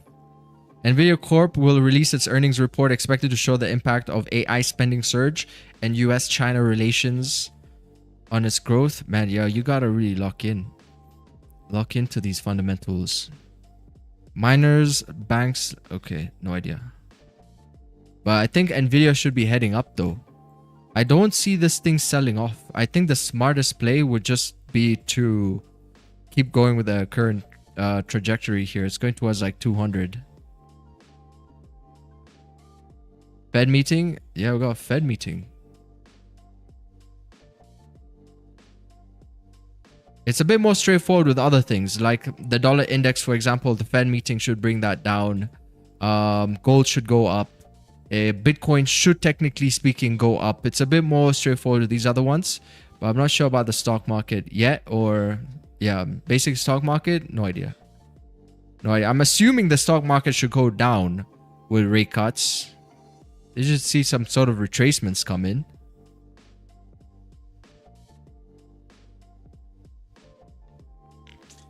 Tesla's not moving here. It's just stuck at like, you know, 350 bucks.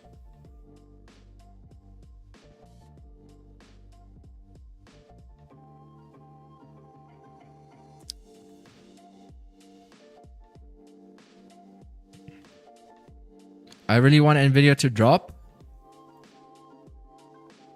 Why? You want to invest in it? Nvidia. Why would you want it to drop? It needs a retracement though, which might already have had a small retracement here, but it would be nice to get a bit of a deeper retracement. When did this rally even start? This was a... So this is April, May. What is this? Oh, it is start right here. This is January 2024. But year to date would be since here. So year to date, that means 36% year to date. at the top of this little consolidation here.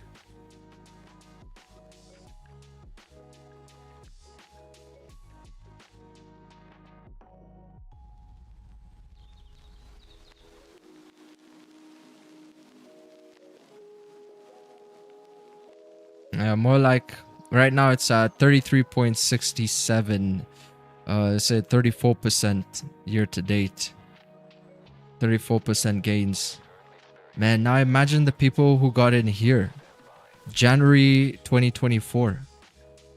Since then, it would be already up portfolio 269%.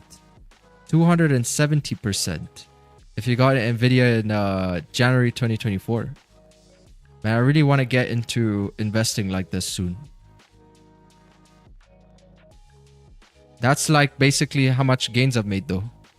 So far this year, up 200% on their account. Nvidia is up 270% without doing anything. To buy and hold long term, yeah, but you also gotta have like big capital though. Like that initial investment. Or you can just scale in as it's moving up. Now you got small little resistance, got support. Price seems to be holding this level. No trade zone. It does look nice for the sells though. Below that support area over there, you're gonna have a range worth a, what's that, like 62 pips down towards the Asia lows. I have the stock from 2019. 60% of this is my portfolio. IDCA, Nvidia every month. Wait, what stock is this? You say it's called DCA?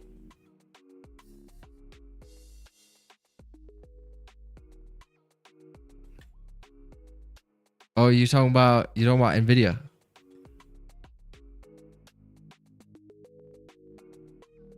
You'll be inversing at the highs.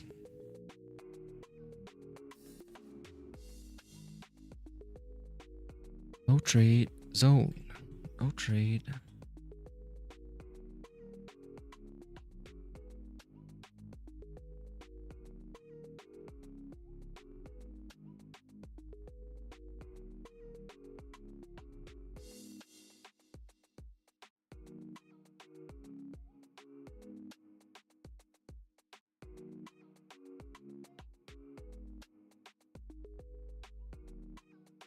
Okay, nice. I meant putting a set amount every month.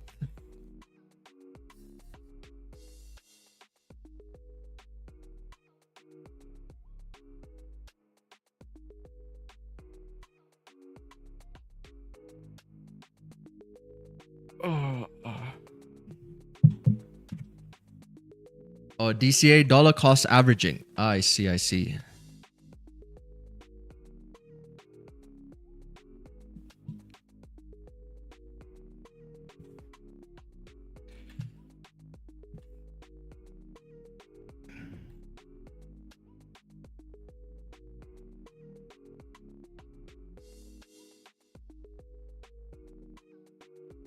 Looks like it would be beautiful head and shoulders here if it pushes below. Got left shoulder, head, right shoulder. Boom.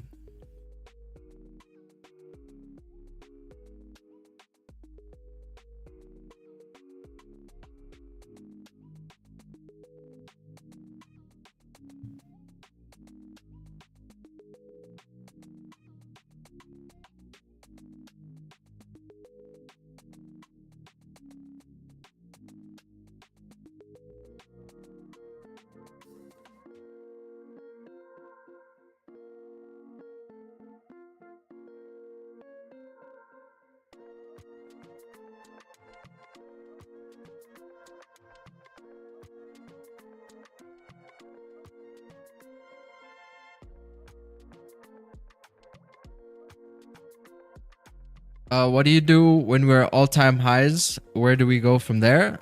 We just keep going up. We keep going up. So people are gonna start to sell the all-time highs, which is not a good idea. Like once you come up to 3,500, man, are you gonna start selling gold, for example? I think it's not a good idea because If you consider how long we've been accumulating here for, once we even get to all-time highs, for example, on gold, we should just keep moving up. I never fight the all-time highs. One thing is like fighting all-time highs is a very risky game to play. Because we've seen price move up way longer than we think it can. You know, you're going to see people are going to start shorting now when price is getting to 3,500.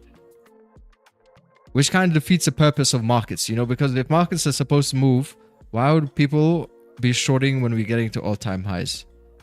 And then back into this area.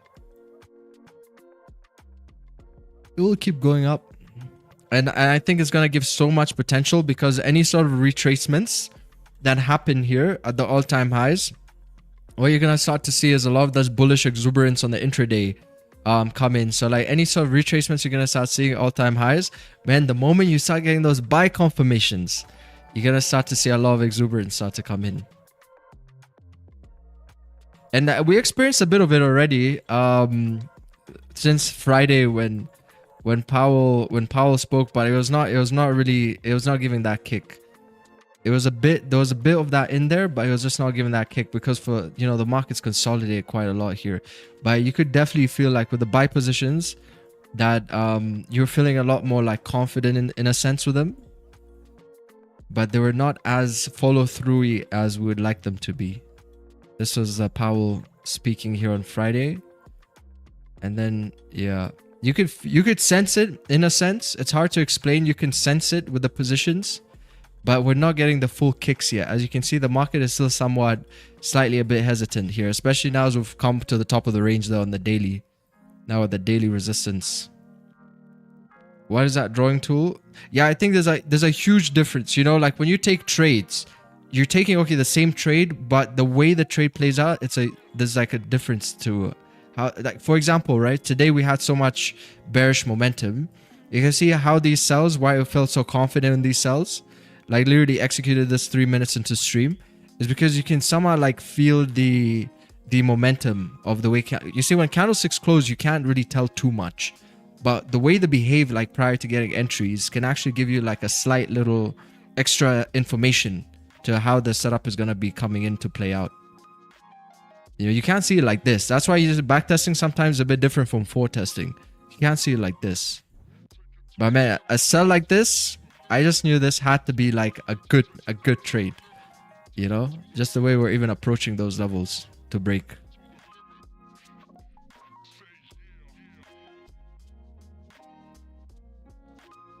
So I think like building that intuition is also, you know, it takes some experience, but the more you see it happen over and over again, I think it's a pretty good feeling. It's like an additional confluence to have. I use my peep and creep strat all the time highs. It's the most lucrative play. Yeah, what's the drawing tool? This is a zoom.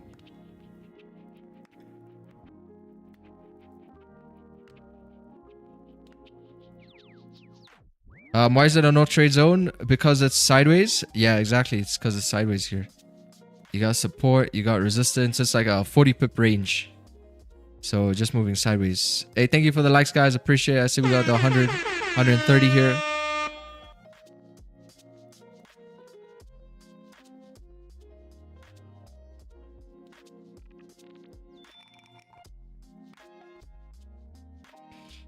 Yeah, it's because it's moving sideways. It's moving sideways to break out.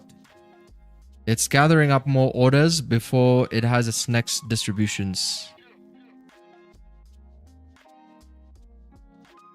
Like taking a pause, but it kind of looks like it wants to move upwards though.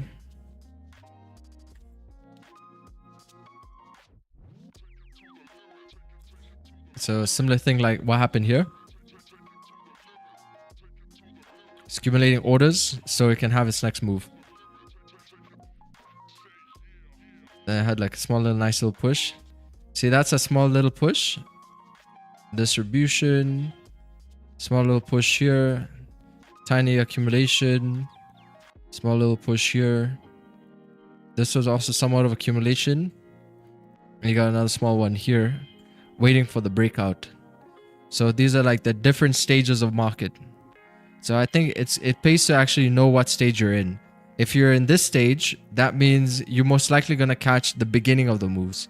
If you're obviously in these other stages, that's a distribution. So you're just getting continuations. See, this is the beginning of the move, and then it's just a distribution. It's quite a choppy distribution this was as well, because it pushed all the way up here to come down, break and retest to continue moving up, and then back into this zone, which is really nice. Because you can be sure that you're catching the inception of the move. And you had that push, then you had a small little break here too. Then you had again the distribution right over here. And then because markets are fractal, you're going to see this also happen on the 1 minute time frame. So like the way this move comes down like this and then breaks to move up is a similar thing. If you go on the 1 minute here, how price move down like this,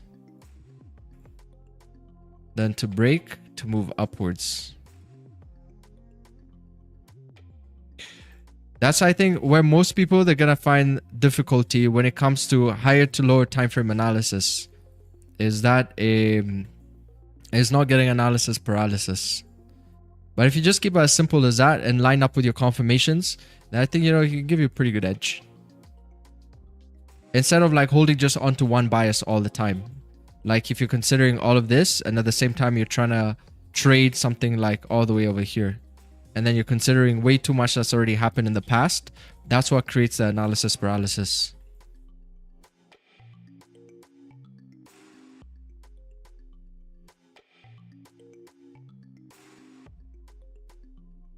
Gap in also 1 hour's a gap. Oh, I haven't seen that gap. Man, 1 hour is just moving up here after the small little liquidity grab of the Asia lows. Got a new hourly open as well. Still beautiful clean range to correct some of this move from Asia towards like 33.94. It's accumulating here. It's trying to create some structure to continue moving bullish, it seems. At least for now. Dima, thank you for the sub, man.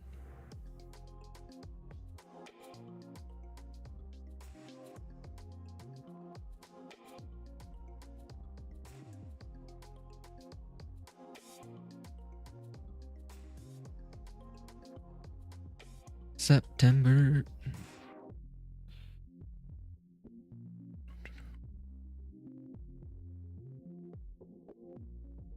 Should I learn volume trading if I'm just starting out? Is it any good? Because on TradingView, you have to buy a plan to unlock it. Is it a powerful tool? No, if it was a powerful tool, I would be using it. Man, I tried those volume tools. They didn't work for me. So it's like, you know, why do I need a third-party tool to show me what the candlesticks are doing? You know, and also those indicators are like lagging indicators anyway. So they, you know, like it's going to tell you there's a lot of volume here. But you can already tell because market's been consolidating anyway. You know, so I think if you use it, you're just using for confluence rather than anything else. Because I think what most traders think is that volume is like a cheat code. Man, I remember the day I learned about volume and I was telling my girlfriend, like, man, this is how they do it. This is how the smart money knows. Da da da. Little did I know, like that doesn't mean anything. You know, just because you can see volume or something like that, it says something like sellers are in the market. It doesn't mean market is going to go down. You know, sometimes it's even going to confuse you because you're going to get your confirmations, but you're not going to take them because the volume is saying something else. But you're not going to know that. You're going to see like market consolidate. Clearly, there's a lot of volume there if it's consolidating because it takes money to move these candlesticks, and a bunch of them closing like this means there's a lot of volume in there. So if you start to see key levels of structure breaking, there's a pretty good chance that there's going to be some sort of distribution too. You know, and this is things we see happen over and over again. So you don't need like a lagging indicator to tell you that. See this? Break. And then we always see this happen too, like real little retests of certain levels and then continuations. Because you see, it's like, why do you need indicators to show you this? That Michael is accumulating, getting orders, and then distribute. Look at the flow of distribution. Those are your orders. What else do you need? You know, it's showing you how markets operate. It's accumulated and it's flowing down towards the downside. That's the distribution. So it's always doing this. You know, you got accumulation, massive accumulation, and then you eventually get the distribution. So as long as you even understand that concept, I don't think you need anything else. You know, and then you see the order flow to the upside. It accumulates, order flow to the downside. accumulates, seeing a small order flow to the upside. And also because markets are fractal, it happened here on the lower time frames as well. So even the 1 minute charts, super powerful, because you can see there's really big moves. They can also come out from such a small time frame like this, you know, like some small little accumulation over here. However you want to look at it, and then that's the distribution. You know, that's the order flow. And then now it's starting to accumulate here again. It's starting to build some more orders. They can either distribute up or you can distribute down. Simple. The other stuff, man, is gonna confuse you if you're relying on it too much.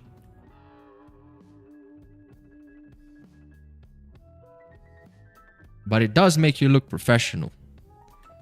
I will tell you that. If we had that on this stream, man, probably get more views in here. The numbers inside the volume, that's what matters. And you don't know if it's like true. I think there's a lot more technical things that come into play. That's why like different brokerages, you know, those softwares on brokerages, sometimes it can say, oh, there's this amount of buyers in the market and this amount of sellers. Based off liquidity providers, those numbers can also change. You know, some people see, oh, gold has more buyers than sellers by a certain amount, but on different brokerages, they're going to have different numbers. So which one's the real one? So it's hard to get the actual like, and usually by the time you're seeing it, the move has already played out as well. Because if there's going to be a big move, it's going to move the candle and you're going to say, oh, there's a lot of volume in there, but no shit, the candle already moved 100 pips. So how would you have known before the candle had moved? How would you have known? Bitcoin dropped $4,000 the other day because some guy dumped like 3.2 billion. You know, but how would you have known that guy was planning on dumping 3.2 billion at that time? You would have only seen it after the fact. That's why I'm saying like the best way to determine like how volume is going to come in, at least in my opinion, is to see at least where the accumulation is and then anticipate the distribution, or at least line it up with higher time frame momentum. You know, because by the time the candle moves, it's already too late. You can't have volume without the candle moving. How does that work? How does it work? If I put 100 billion right now in gold, will you see the volume before I put it? Or will you see the volume after it's already moved up? You know, think about it. How is that going to help you? It's a lagging indicator. So the only way you can anticipate is via consolidation. Because obviously there's a lot of orders sitting here. Even if we didn't have one single big player, we have a majority of people buying and selling, buying and selling, buying and selling, adding into the amount of volume. Then you can also think of this like an order block. You know, not ICT style, but this is for me how I think of like an order block. It's just a block of orders. So there's not like one single player who just came in to push it, but we got a bunch of buyers and sellers. Then you get the distribution. Bit of a better London session? Yes, definitely. We need more of London sessions to be like this. Gold in control, buyers or sellers. What's the next plan? Accounted daily or weekly TF?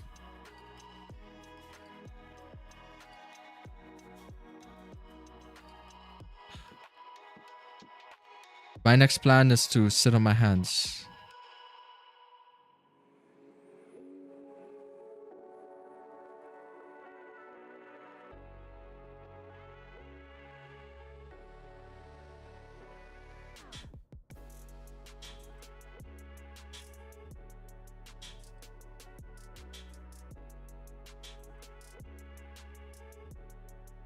Do you ever look back on what you said and thought about the market when you started and think how silly you was?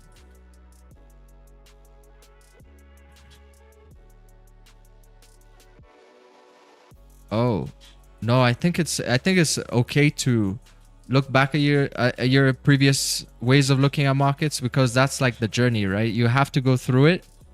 Because you can't get to this level without, first of all, like going through the beginner stages. So I think it's a normal, it's natural progression. Just like learning. So you can't really blame yourself too much about things, because obviously, you know, these things sound really nice to us when we start to trade. Like some certain things sound really good. So it's only like after you try it out, then you realize, like, you know, because the thing is, like, everything works in the market. So even if you start with trend lines, you know, some people use them and are profitable. Some people also use that book map thing and are profitable for liquidity and stuff. So it's a reason that those things exist, right? So I think it's fine. It's just like, if it didn't work for you, then it didn't work for you. If it didn't make sense for you, then there's no reason that you should force yourself to use it, I think, at the end of the day.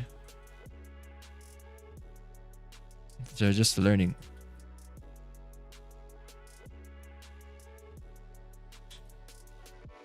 I think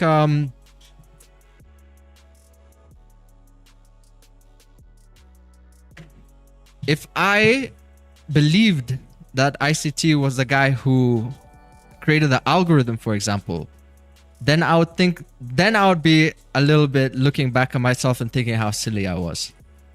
You know, but I never had situations like that. But definitely the people who believe that, they still believe this guy on YouTube is the guy who created algorithm for the market, which is ridiculous. Like, you even think about the market was here before the guy was born. So I don't know, like, this doesn't make sense. Those types of things, then you're gonna feel like a bit silly. But other things, definitely, like, everything works. You know, RSI divergence works to some extent. Pivot points, I used to use a lot of pivot points.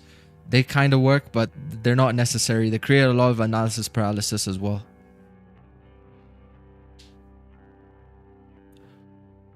Fantastic. Thank you for the sub.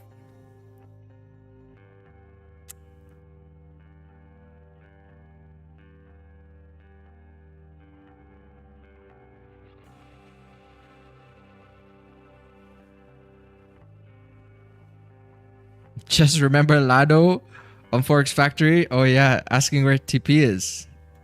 I think we're okay. Yeah, that's a different level. Like, those are people who don't take trading seriously. That's the vast majority of people like that. That's who I say you're competing against. So when you see that statistic, don't let that statistic slow you down. The vast majority of people, that's how they're thinking. They would go and take a trade and then come on Forex Factory and just ask, like, where should my TP be? Where should my SL be? Not really putting in the work. Wishful thinking. That's the majority of the people.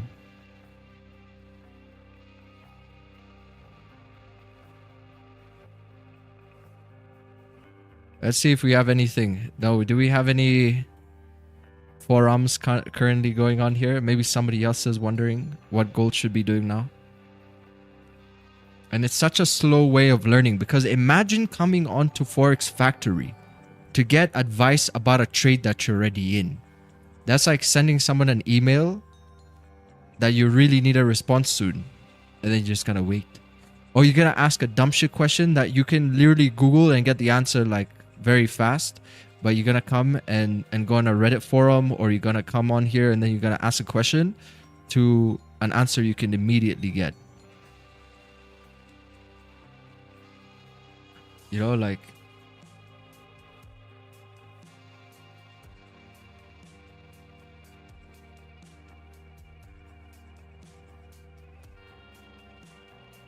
may God support you in every step of your journey.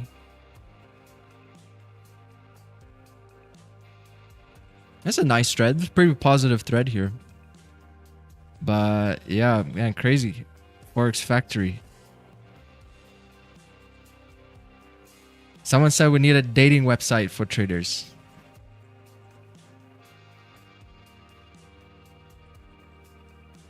Vic, do you know KP?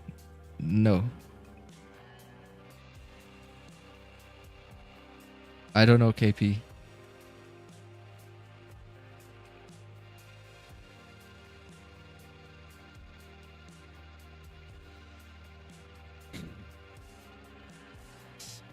Yeah, look at this small little liquidity grab situation happening here on the 5-minute as well. It's really trying to push up at this point.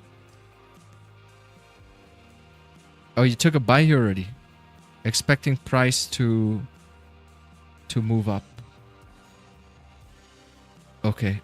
Yeah, I feel like it's trying to break. I'm just staying away from the market right now. This is 514. I don't particularly like this time unless I haven't had my setup yet. Let's see it play out.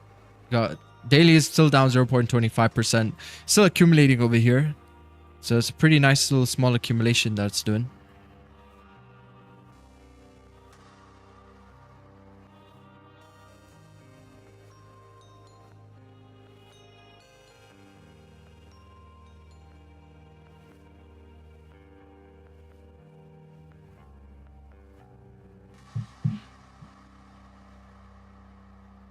I feel sensors today.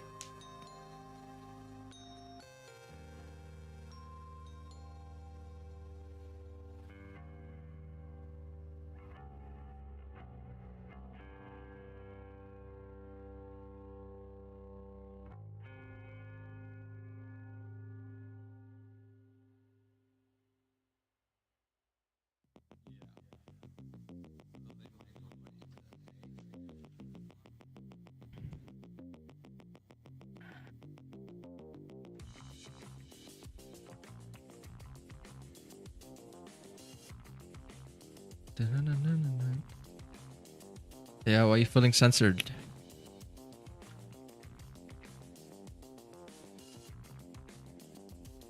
Like if you buy and you want the market to go down.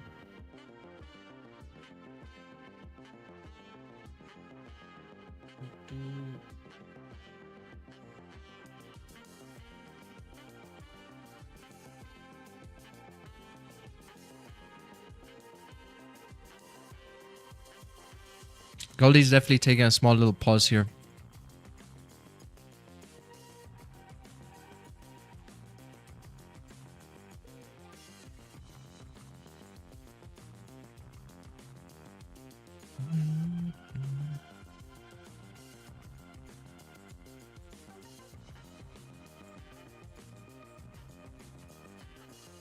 Two trades down, one more to go. Mid of the week volume.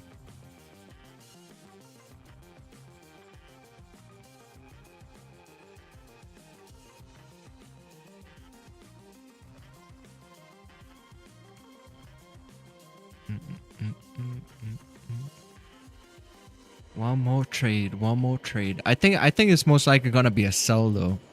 I feel like if we're gonna get the next trade, I have a feeling it might be a sell because we have this like really nice range below 33.82.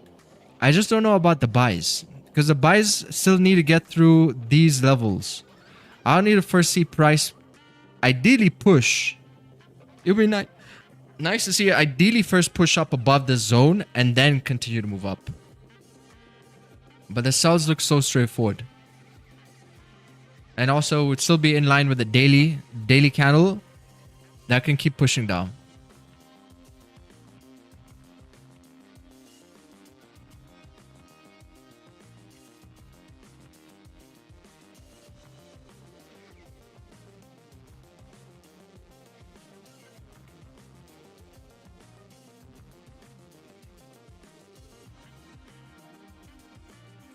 But because you're in this trade, I think I want it to go up. I want it to go up first and then it can come down.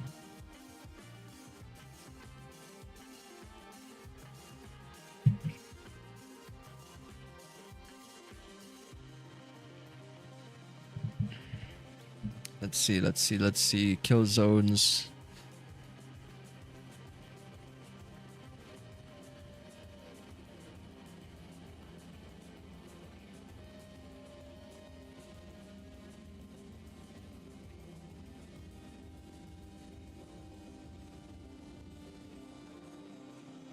Wow, look at this dollar strength all the way up.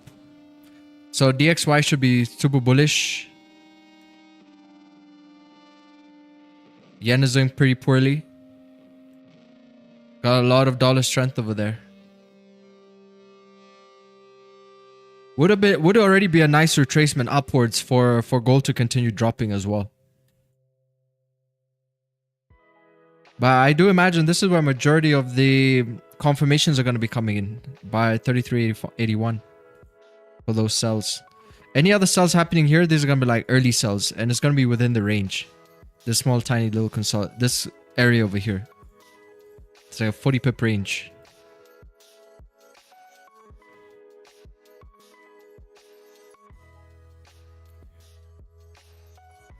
But I wanted to first go up if you're still holding that buy. You know, it's gotta respect these lows by 33.83. That's the key area that it has to respect. Because right now you see it's like a little bit like 50-50. It's like in this 50-50 zone. Because what happened is, wait, first of all, let me just get my tool. What happened is price first broke below here, and then it also broke above here. So it's like in this kind of like, it's kind of spinning in the middle. See, those are the two key wicks. So people who took a sell, they got burned. People who took a buy, they're still in their buys. Unless price comes to take out these lows again. Then you're going to see some more stop losses get triggered. It's a similar situation like yesterday's London session. How it took out the highs, it took out lows, highs, and then basically screwed everybody. That zone on the top is what I'm waiting for reversal. We will see. Just need to wait and see if it makes sense to sell from there.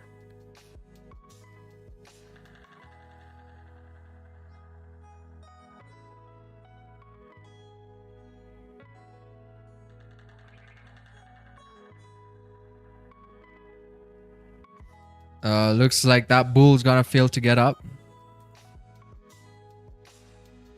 It's not over till the fat lady sings. It needs to come and break those lows. But it doesn't look good. It's like head and shoulders there. Does not look good. Basically, that PA is the same exact thing that happened. You can see it right here. This was that London time.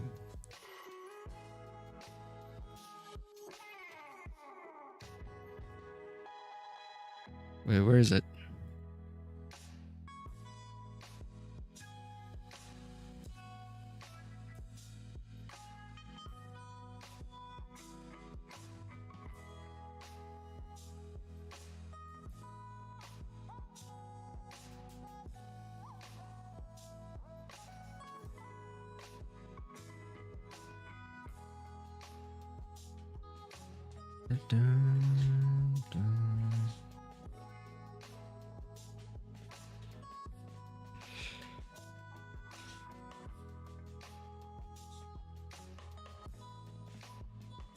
I'm already out of the trade with 130 US profit, waiting for NY session for another trade. 6-hour candle has a long bottom wick. I think it will fill that wick first before pushing up.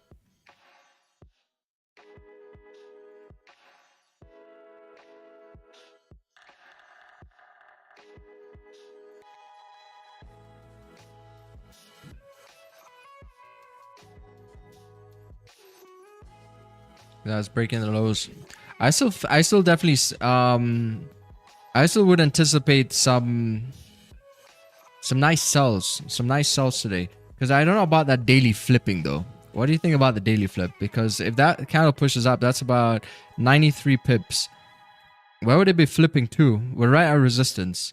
I'm still kind of anticipating that daily is gonna close bearish and then get the next daily. If it still wants to move up, it can move up like this. Anticipating that's a bearish closure because of profit taking at the top of the range.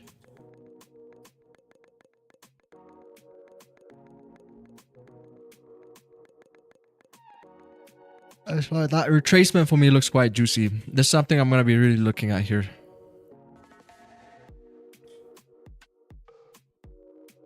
But yeah, pretty nice W pattern this was. I haven't seen a W pattern this clean in a really long time. W pattern into sideways consolidation.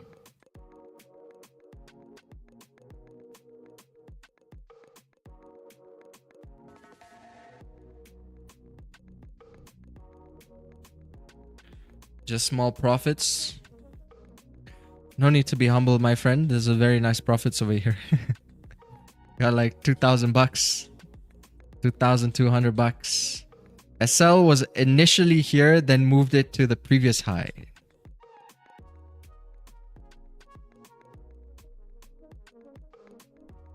Nice.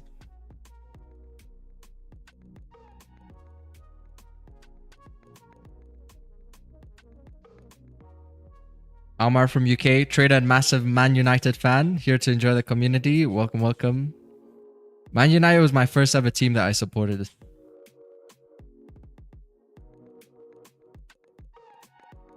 Why take a trade when it break 33.82? Looks like a retest before it started ranging.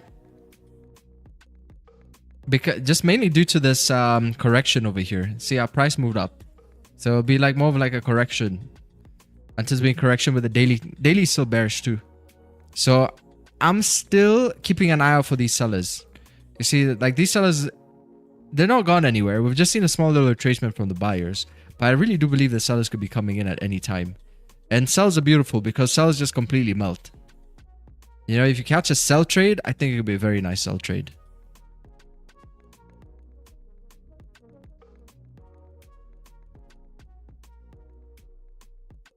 The buys, for me, I would like to see how price behaves a bit more. Just to have a little bit more structure over here first.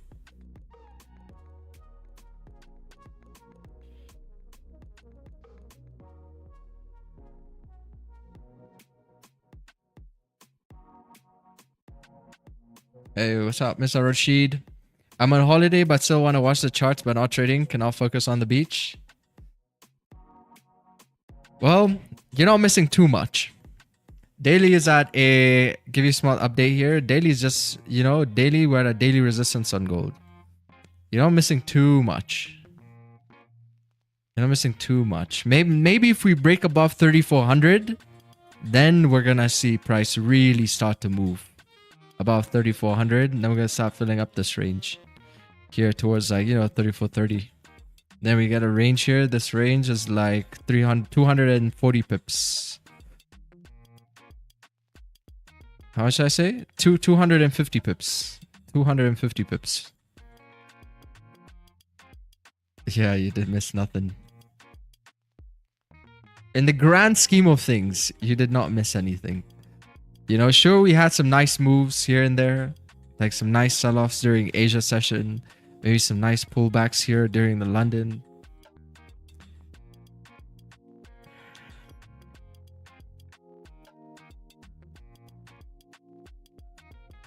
So Vic, I realized that nowadays you reduce the using of your fib since the swing hasn't good back then, right? No, it's also because no real like swing entries. I haven't seen like yesterday we could have gotten one, but today the entries we've been mainly taking have been consolidation, I think. That's why. Like see, like today this is a consolidation play to the downside. So we didn't have to use a fib. So if we take a swing entry, then we're going to use a fib. But also this fib here is pretty big though. You know, for price to come down, it's a huge range. You would need to push down like about 40 pips. So you'd most likely already be at break even before even tapping that 65. So yeah, on the 1 minute plays, I don't really use a fib.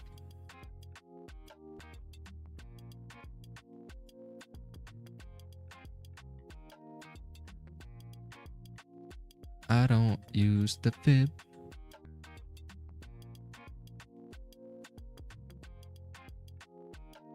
Vic, do you ever go on holiday? To be honest, every day feels like holiday. You know, I love the job that I do. And for me, that's like, every day is like holiday. I can do whatever I want any day. I don't need to go on holiday. So I think that's kind of what we want for ourselves. We want to have work that we do that feels almost like not work. And you know, for me, that's it. Like I love trading. I love what I do. Sometimes it gets a bit exhausting, just the social media ends of it, but the actual craft of trading for me is amazing because it gives you so much time. You have so much time to do something else. You know, like for example, imagine this. Imagine if I was not on YouTube right now.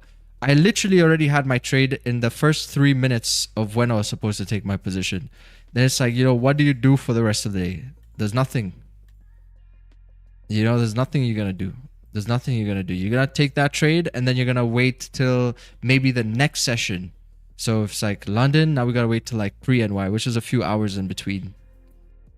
So literally do nothing. That's the whole idea behind also this community that we have, you know. At least in between that time, we can like share value and you know, like look at markets from different perspectives. And I think it's quite nice to kill the time.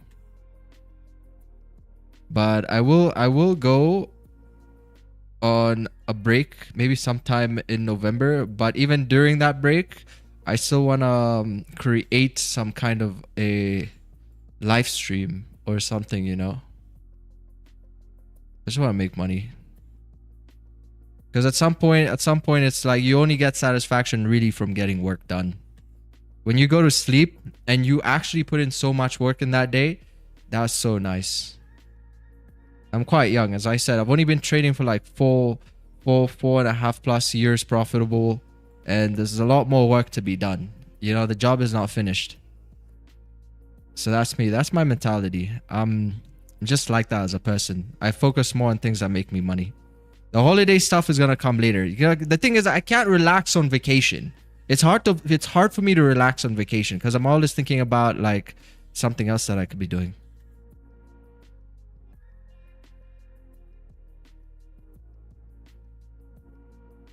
So it's like make these sacrifices now, so later you're gonna like thank yourself for them. You know, that's the whole idea. I like trading. If you're profitable, it gives you time freedom more than almost anything else. That's true. That is true. It also depends, you know, your personality. You definitely gotta have a lot of time to do other things. You know, some people maybe just not as business oriented as me. Like, whereas if they were profitable in trading, man, they would not stream on YouTube. They would not do this. They would rather just trade and then live their life because it's, you know, it's easier that way.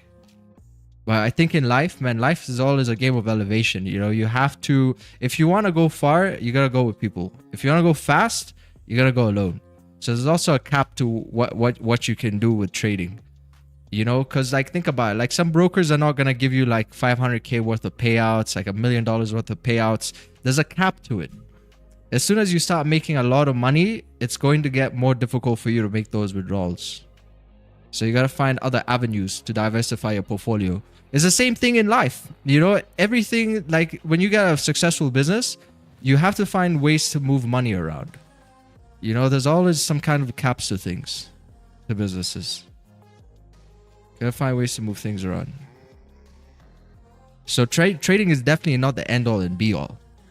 There's a lot more you can do.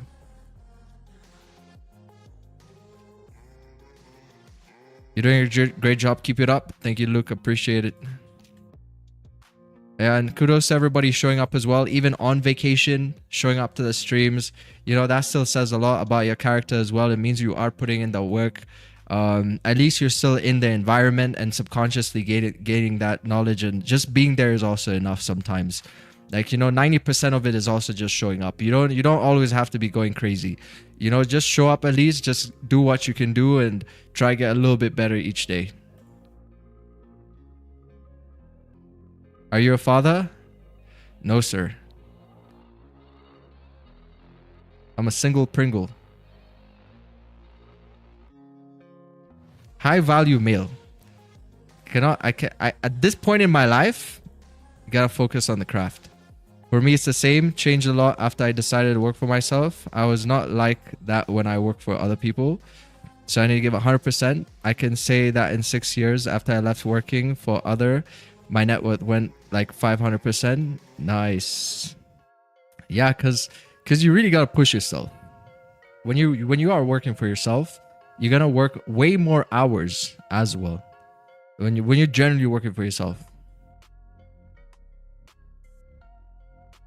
And you gotta grow. You're gonna grow and you're gonna enjoy it more. I think it's really nice.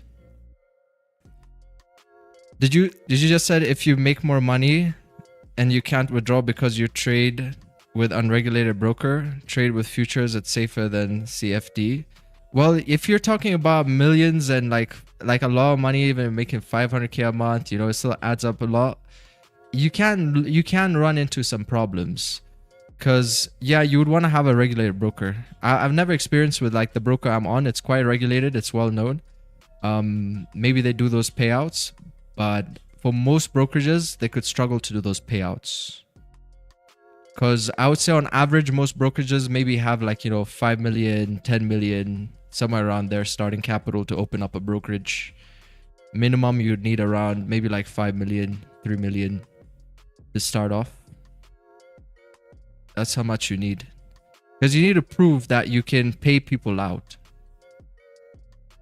So now imagine if you're getting people, they're making that much money.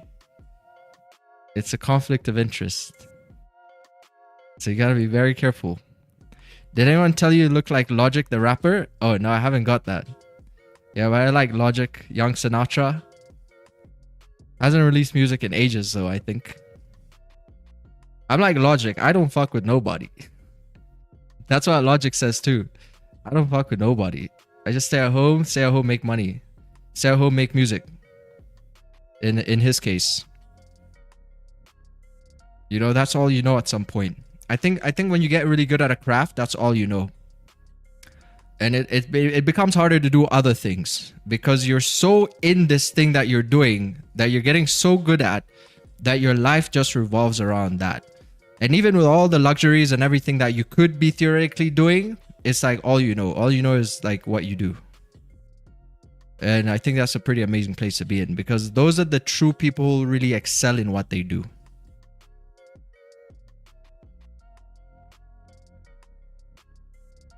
So I don't think money buys happiness. I think what you do for a living gives you the happiness, the satisfaction of getting things done. Hey, Ryan. Where do you diversify your profits? Real estate mostly for now. I want to get into the stock market soon.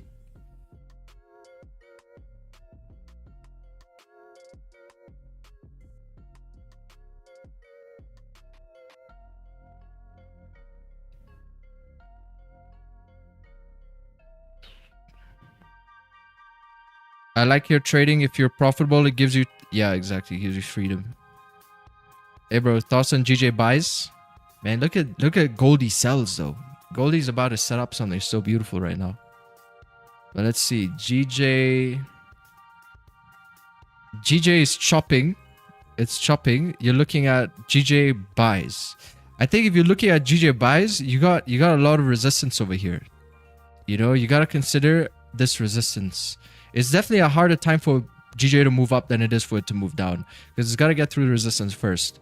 But if you could get through that support, at least GJ has some cleaner range to the downside. But yeah, nothing too appetizing on GJ. I would say Goldie looks a little bit more interesting because the daily is still bearish. It's down negative 0.33%. It just had a retracement upwards. So, it starts to break below these lows. Could be seeing it come down. Coming down. How? And it's breaking consolidation, previous consolidation. Now it's distributing. It's currently in a distribution right now. Potentially going to gather up some more orders to keep moving down.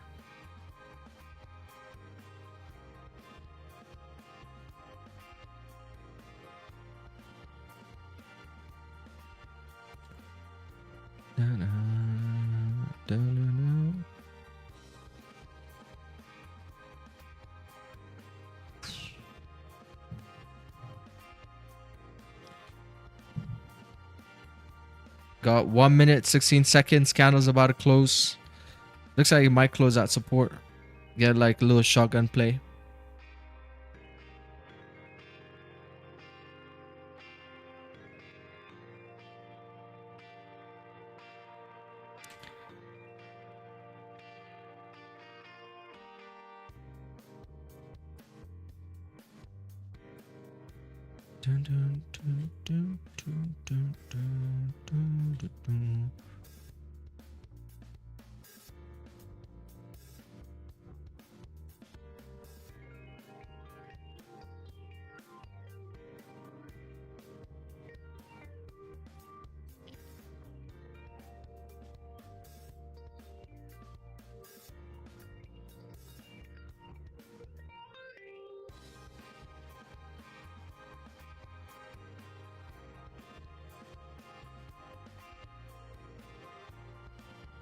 Nice little kiss of death on there as well. Just got the 5-minute SMA on the 50 catch. Oh, it's bouncing off the 30 SMAs. Wish you got that from the 1 minute. Did that? It's a pretty nice running opportunity for them. I think we just have to bounce off the, just getting some reactions off that 30, the hourly as well. Got the 8, the 50 catching up to the candlestick here.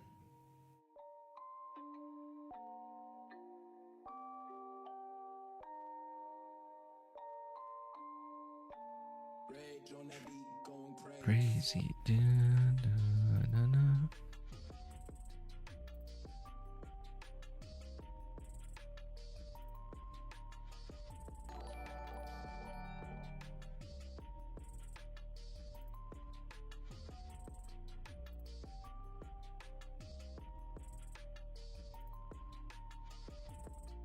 Bleed, Goldie, bleed. You know you want to.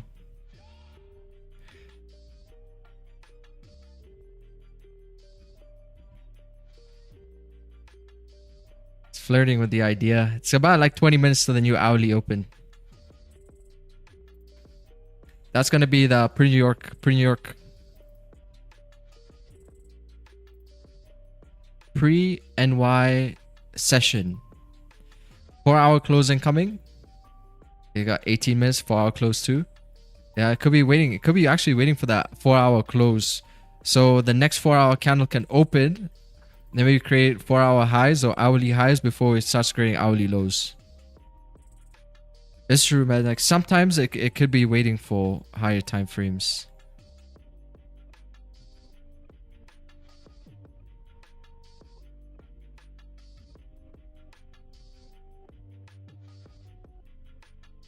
Where to sell or buy? Maybe at the break of this wick here by 33.80. You don't have any like any much structure for price to move down at that point. Smaller accumulating over here. It's looking to mirror this. Basically, it's looking to mirror this PA on the left hand side.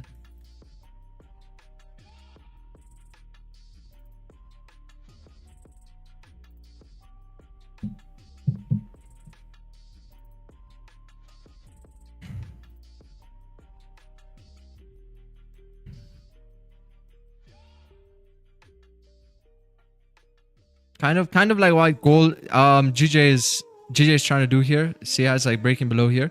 It's trying to also mirror this little bit of PA on the left hand side. It's also got a little inverted head and shoulders. You see, like there's just no room, not inverted, but there's a small little head and shoulders in there.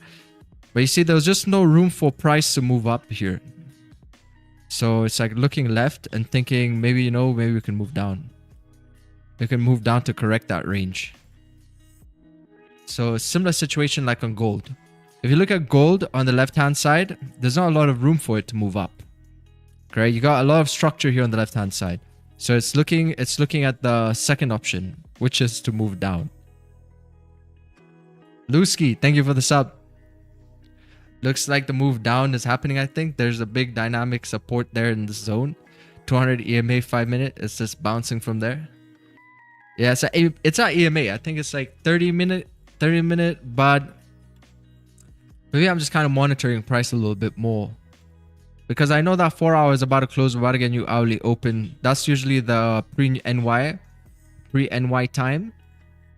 And then it would be nice to see, for example, something happen like this. If it breaks and then it comes back up. And then I see it re-break again, then, you know, that's going to be something I'll be interested in. If it breaks now, the only thing I'm cautious about is those SMAs. Those SMAs in the 4 hour. Because we might play around this 30 for a bit. So I'd like to see a re-break.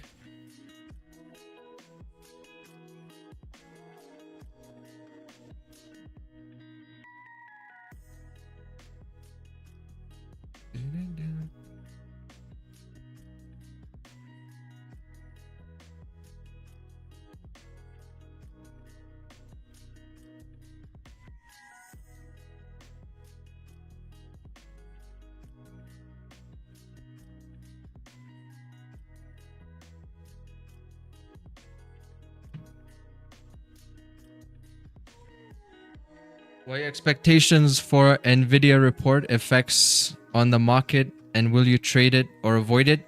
If I traded Nvidia, I would not trade the reports. I would trade it afterwards. So on the day, if you get like good reports for Nvidia, you should see that macro volume follow through for the rest of the next day as well. It's the same way as like rate cuts on the dollar. If gold starts to move up, you don't have to trade FOMC day, but trust me, the next day you're gonna come onto the charts like pre-London time, and price is already gonna be moving up. And then you see you're gonna have those opportunities to get stuck into those trades, because it's not just a one and done type of thing. If it's an important event, it will just keep going. It should just like direct the volume for a medium to long term. And I think that's gonna give you like really good confluence. So for example, the buys will be taking when that happens are gonna have a lot more confluence for these like really nice bumperclot runners. Bumperclot!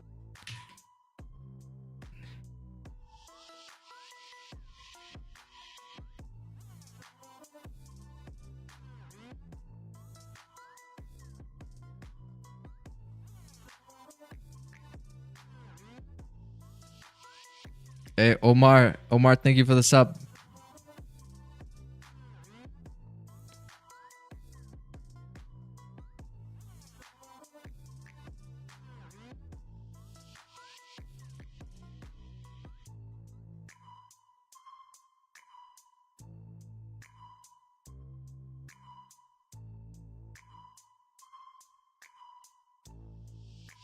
Small little accumulation over there. Oh, it looks like it might just break. How's it gonna break?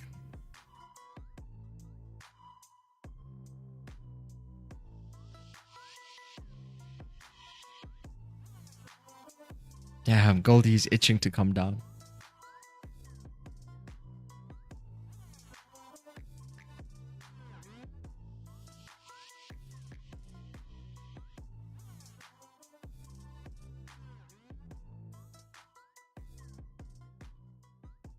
Seeing a small little break and retest off that mark 3381 on that wick. What with safer entry? Break of these lows. Just because the new Owly is about to open soon. Gold about to dump it.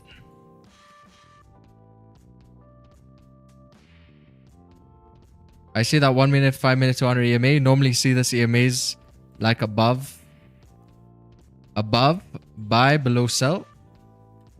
Oh, man, it's so clean. Look how straight this is.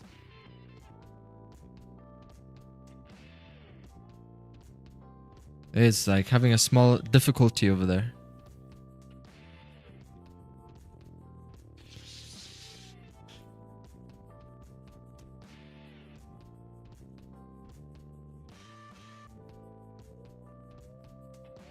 It's starting to break a bit more.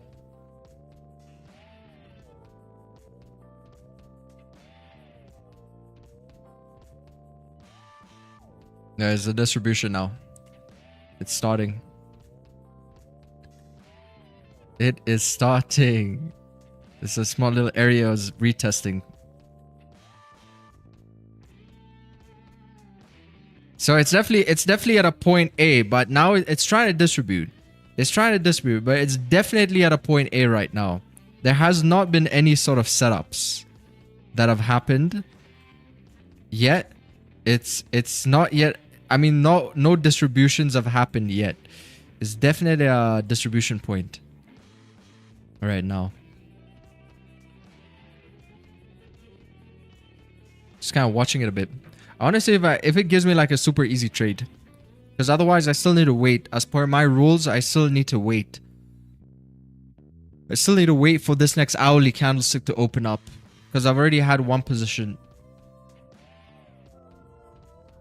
As per my rules, I gotta wait. But if it gives me like an easy setup where I can see a re-break and then retest and then re-break, then like if it re-breaks the lows and then retest and then re-breaks, then that would be like, it would be a sin not to take that. So I'd have to take that, because that would be an easier trade. But we still have like 10 minutes till now we got 10 minutes till the new hourly open. Sell or not? s- you know, I think you gotta focus on what's being said here and the analysis, and not just the sell or not. You know, this is the first time I'm seeing you on the stream, and you're just asking impulsive questions. Almost 1-to-1 from the breakout 1 minute console.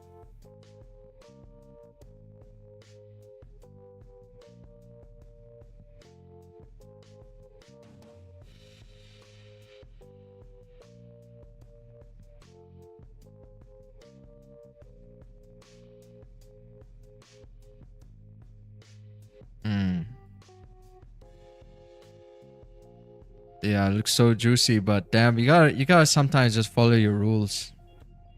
Sometimes you just gotta follow your rules, but such a beautiful little distribution from this area here. That was the first one Luke was talking about up here, and then this was the second one right down here. Holy.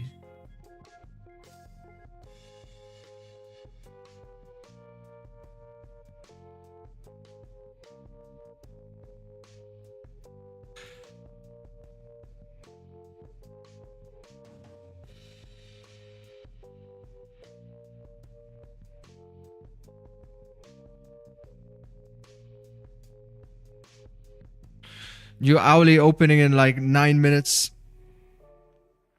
It's really painful to watch setups like this, but I guess that's how you build discipline.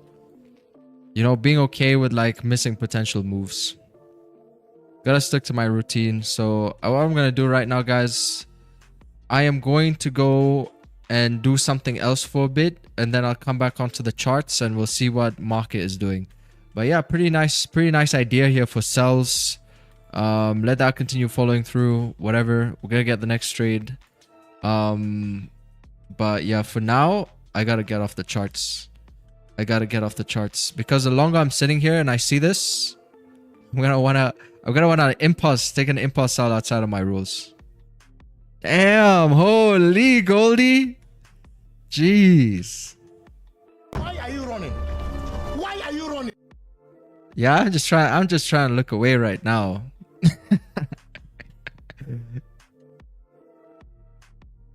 I'm from India, and it is a little difficult to understand your accent. Sorry for questions. Oh, okay, no worries. No problem. Yeah, now I gotta look away. I gotta look away now. So I hope you all enjoyed the session though. Hope you know, if you managed to catch something here, awesome. That's all you. If you took that trade, that sell off, that's all you. You pushed the button. But TFX concepts were definitely available. But I will see you guys on the next one. Take care, everybody. Don't tilt. If you missed the trade, just let it go. Don't tilt. And I will see you tomorrow for Freaky Friday. Let's get it, boys. Adios.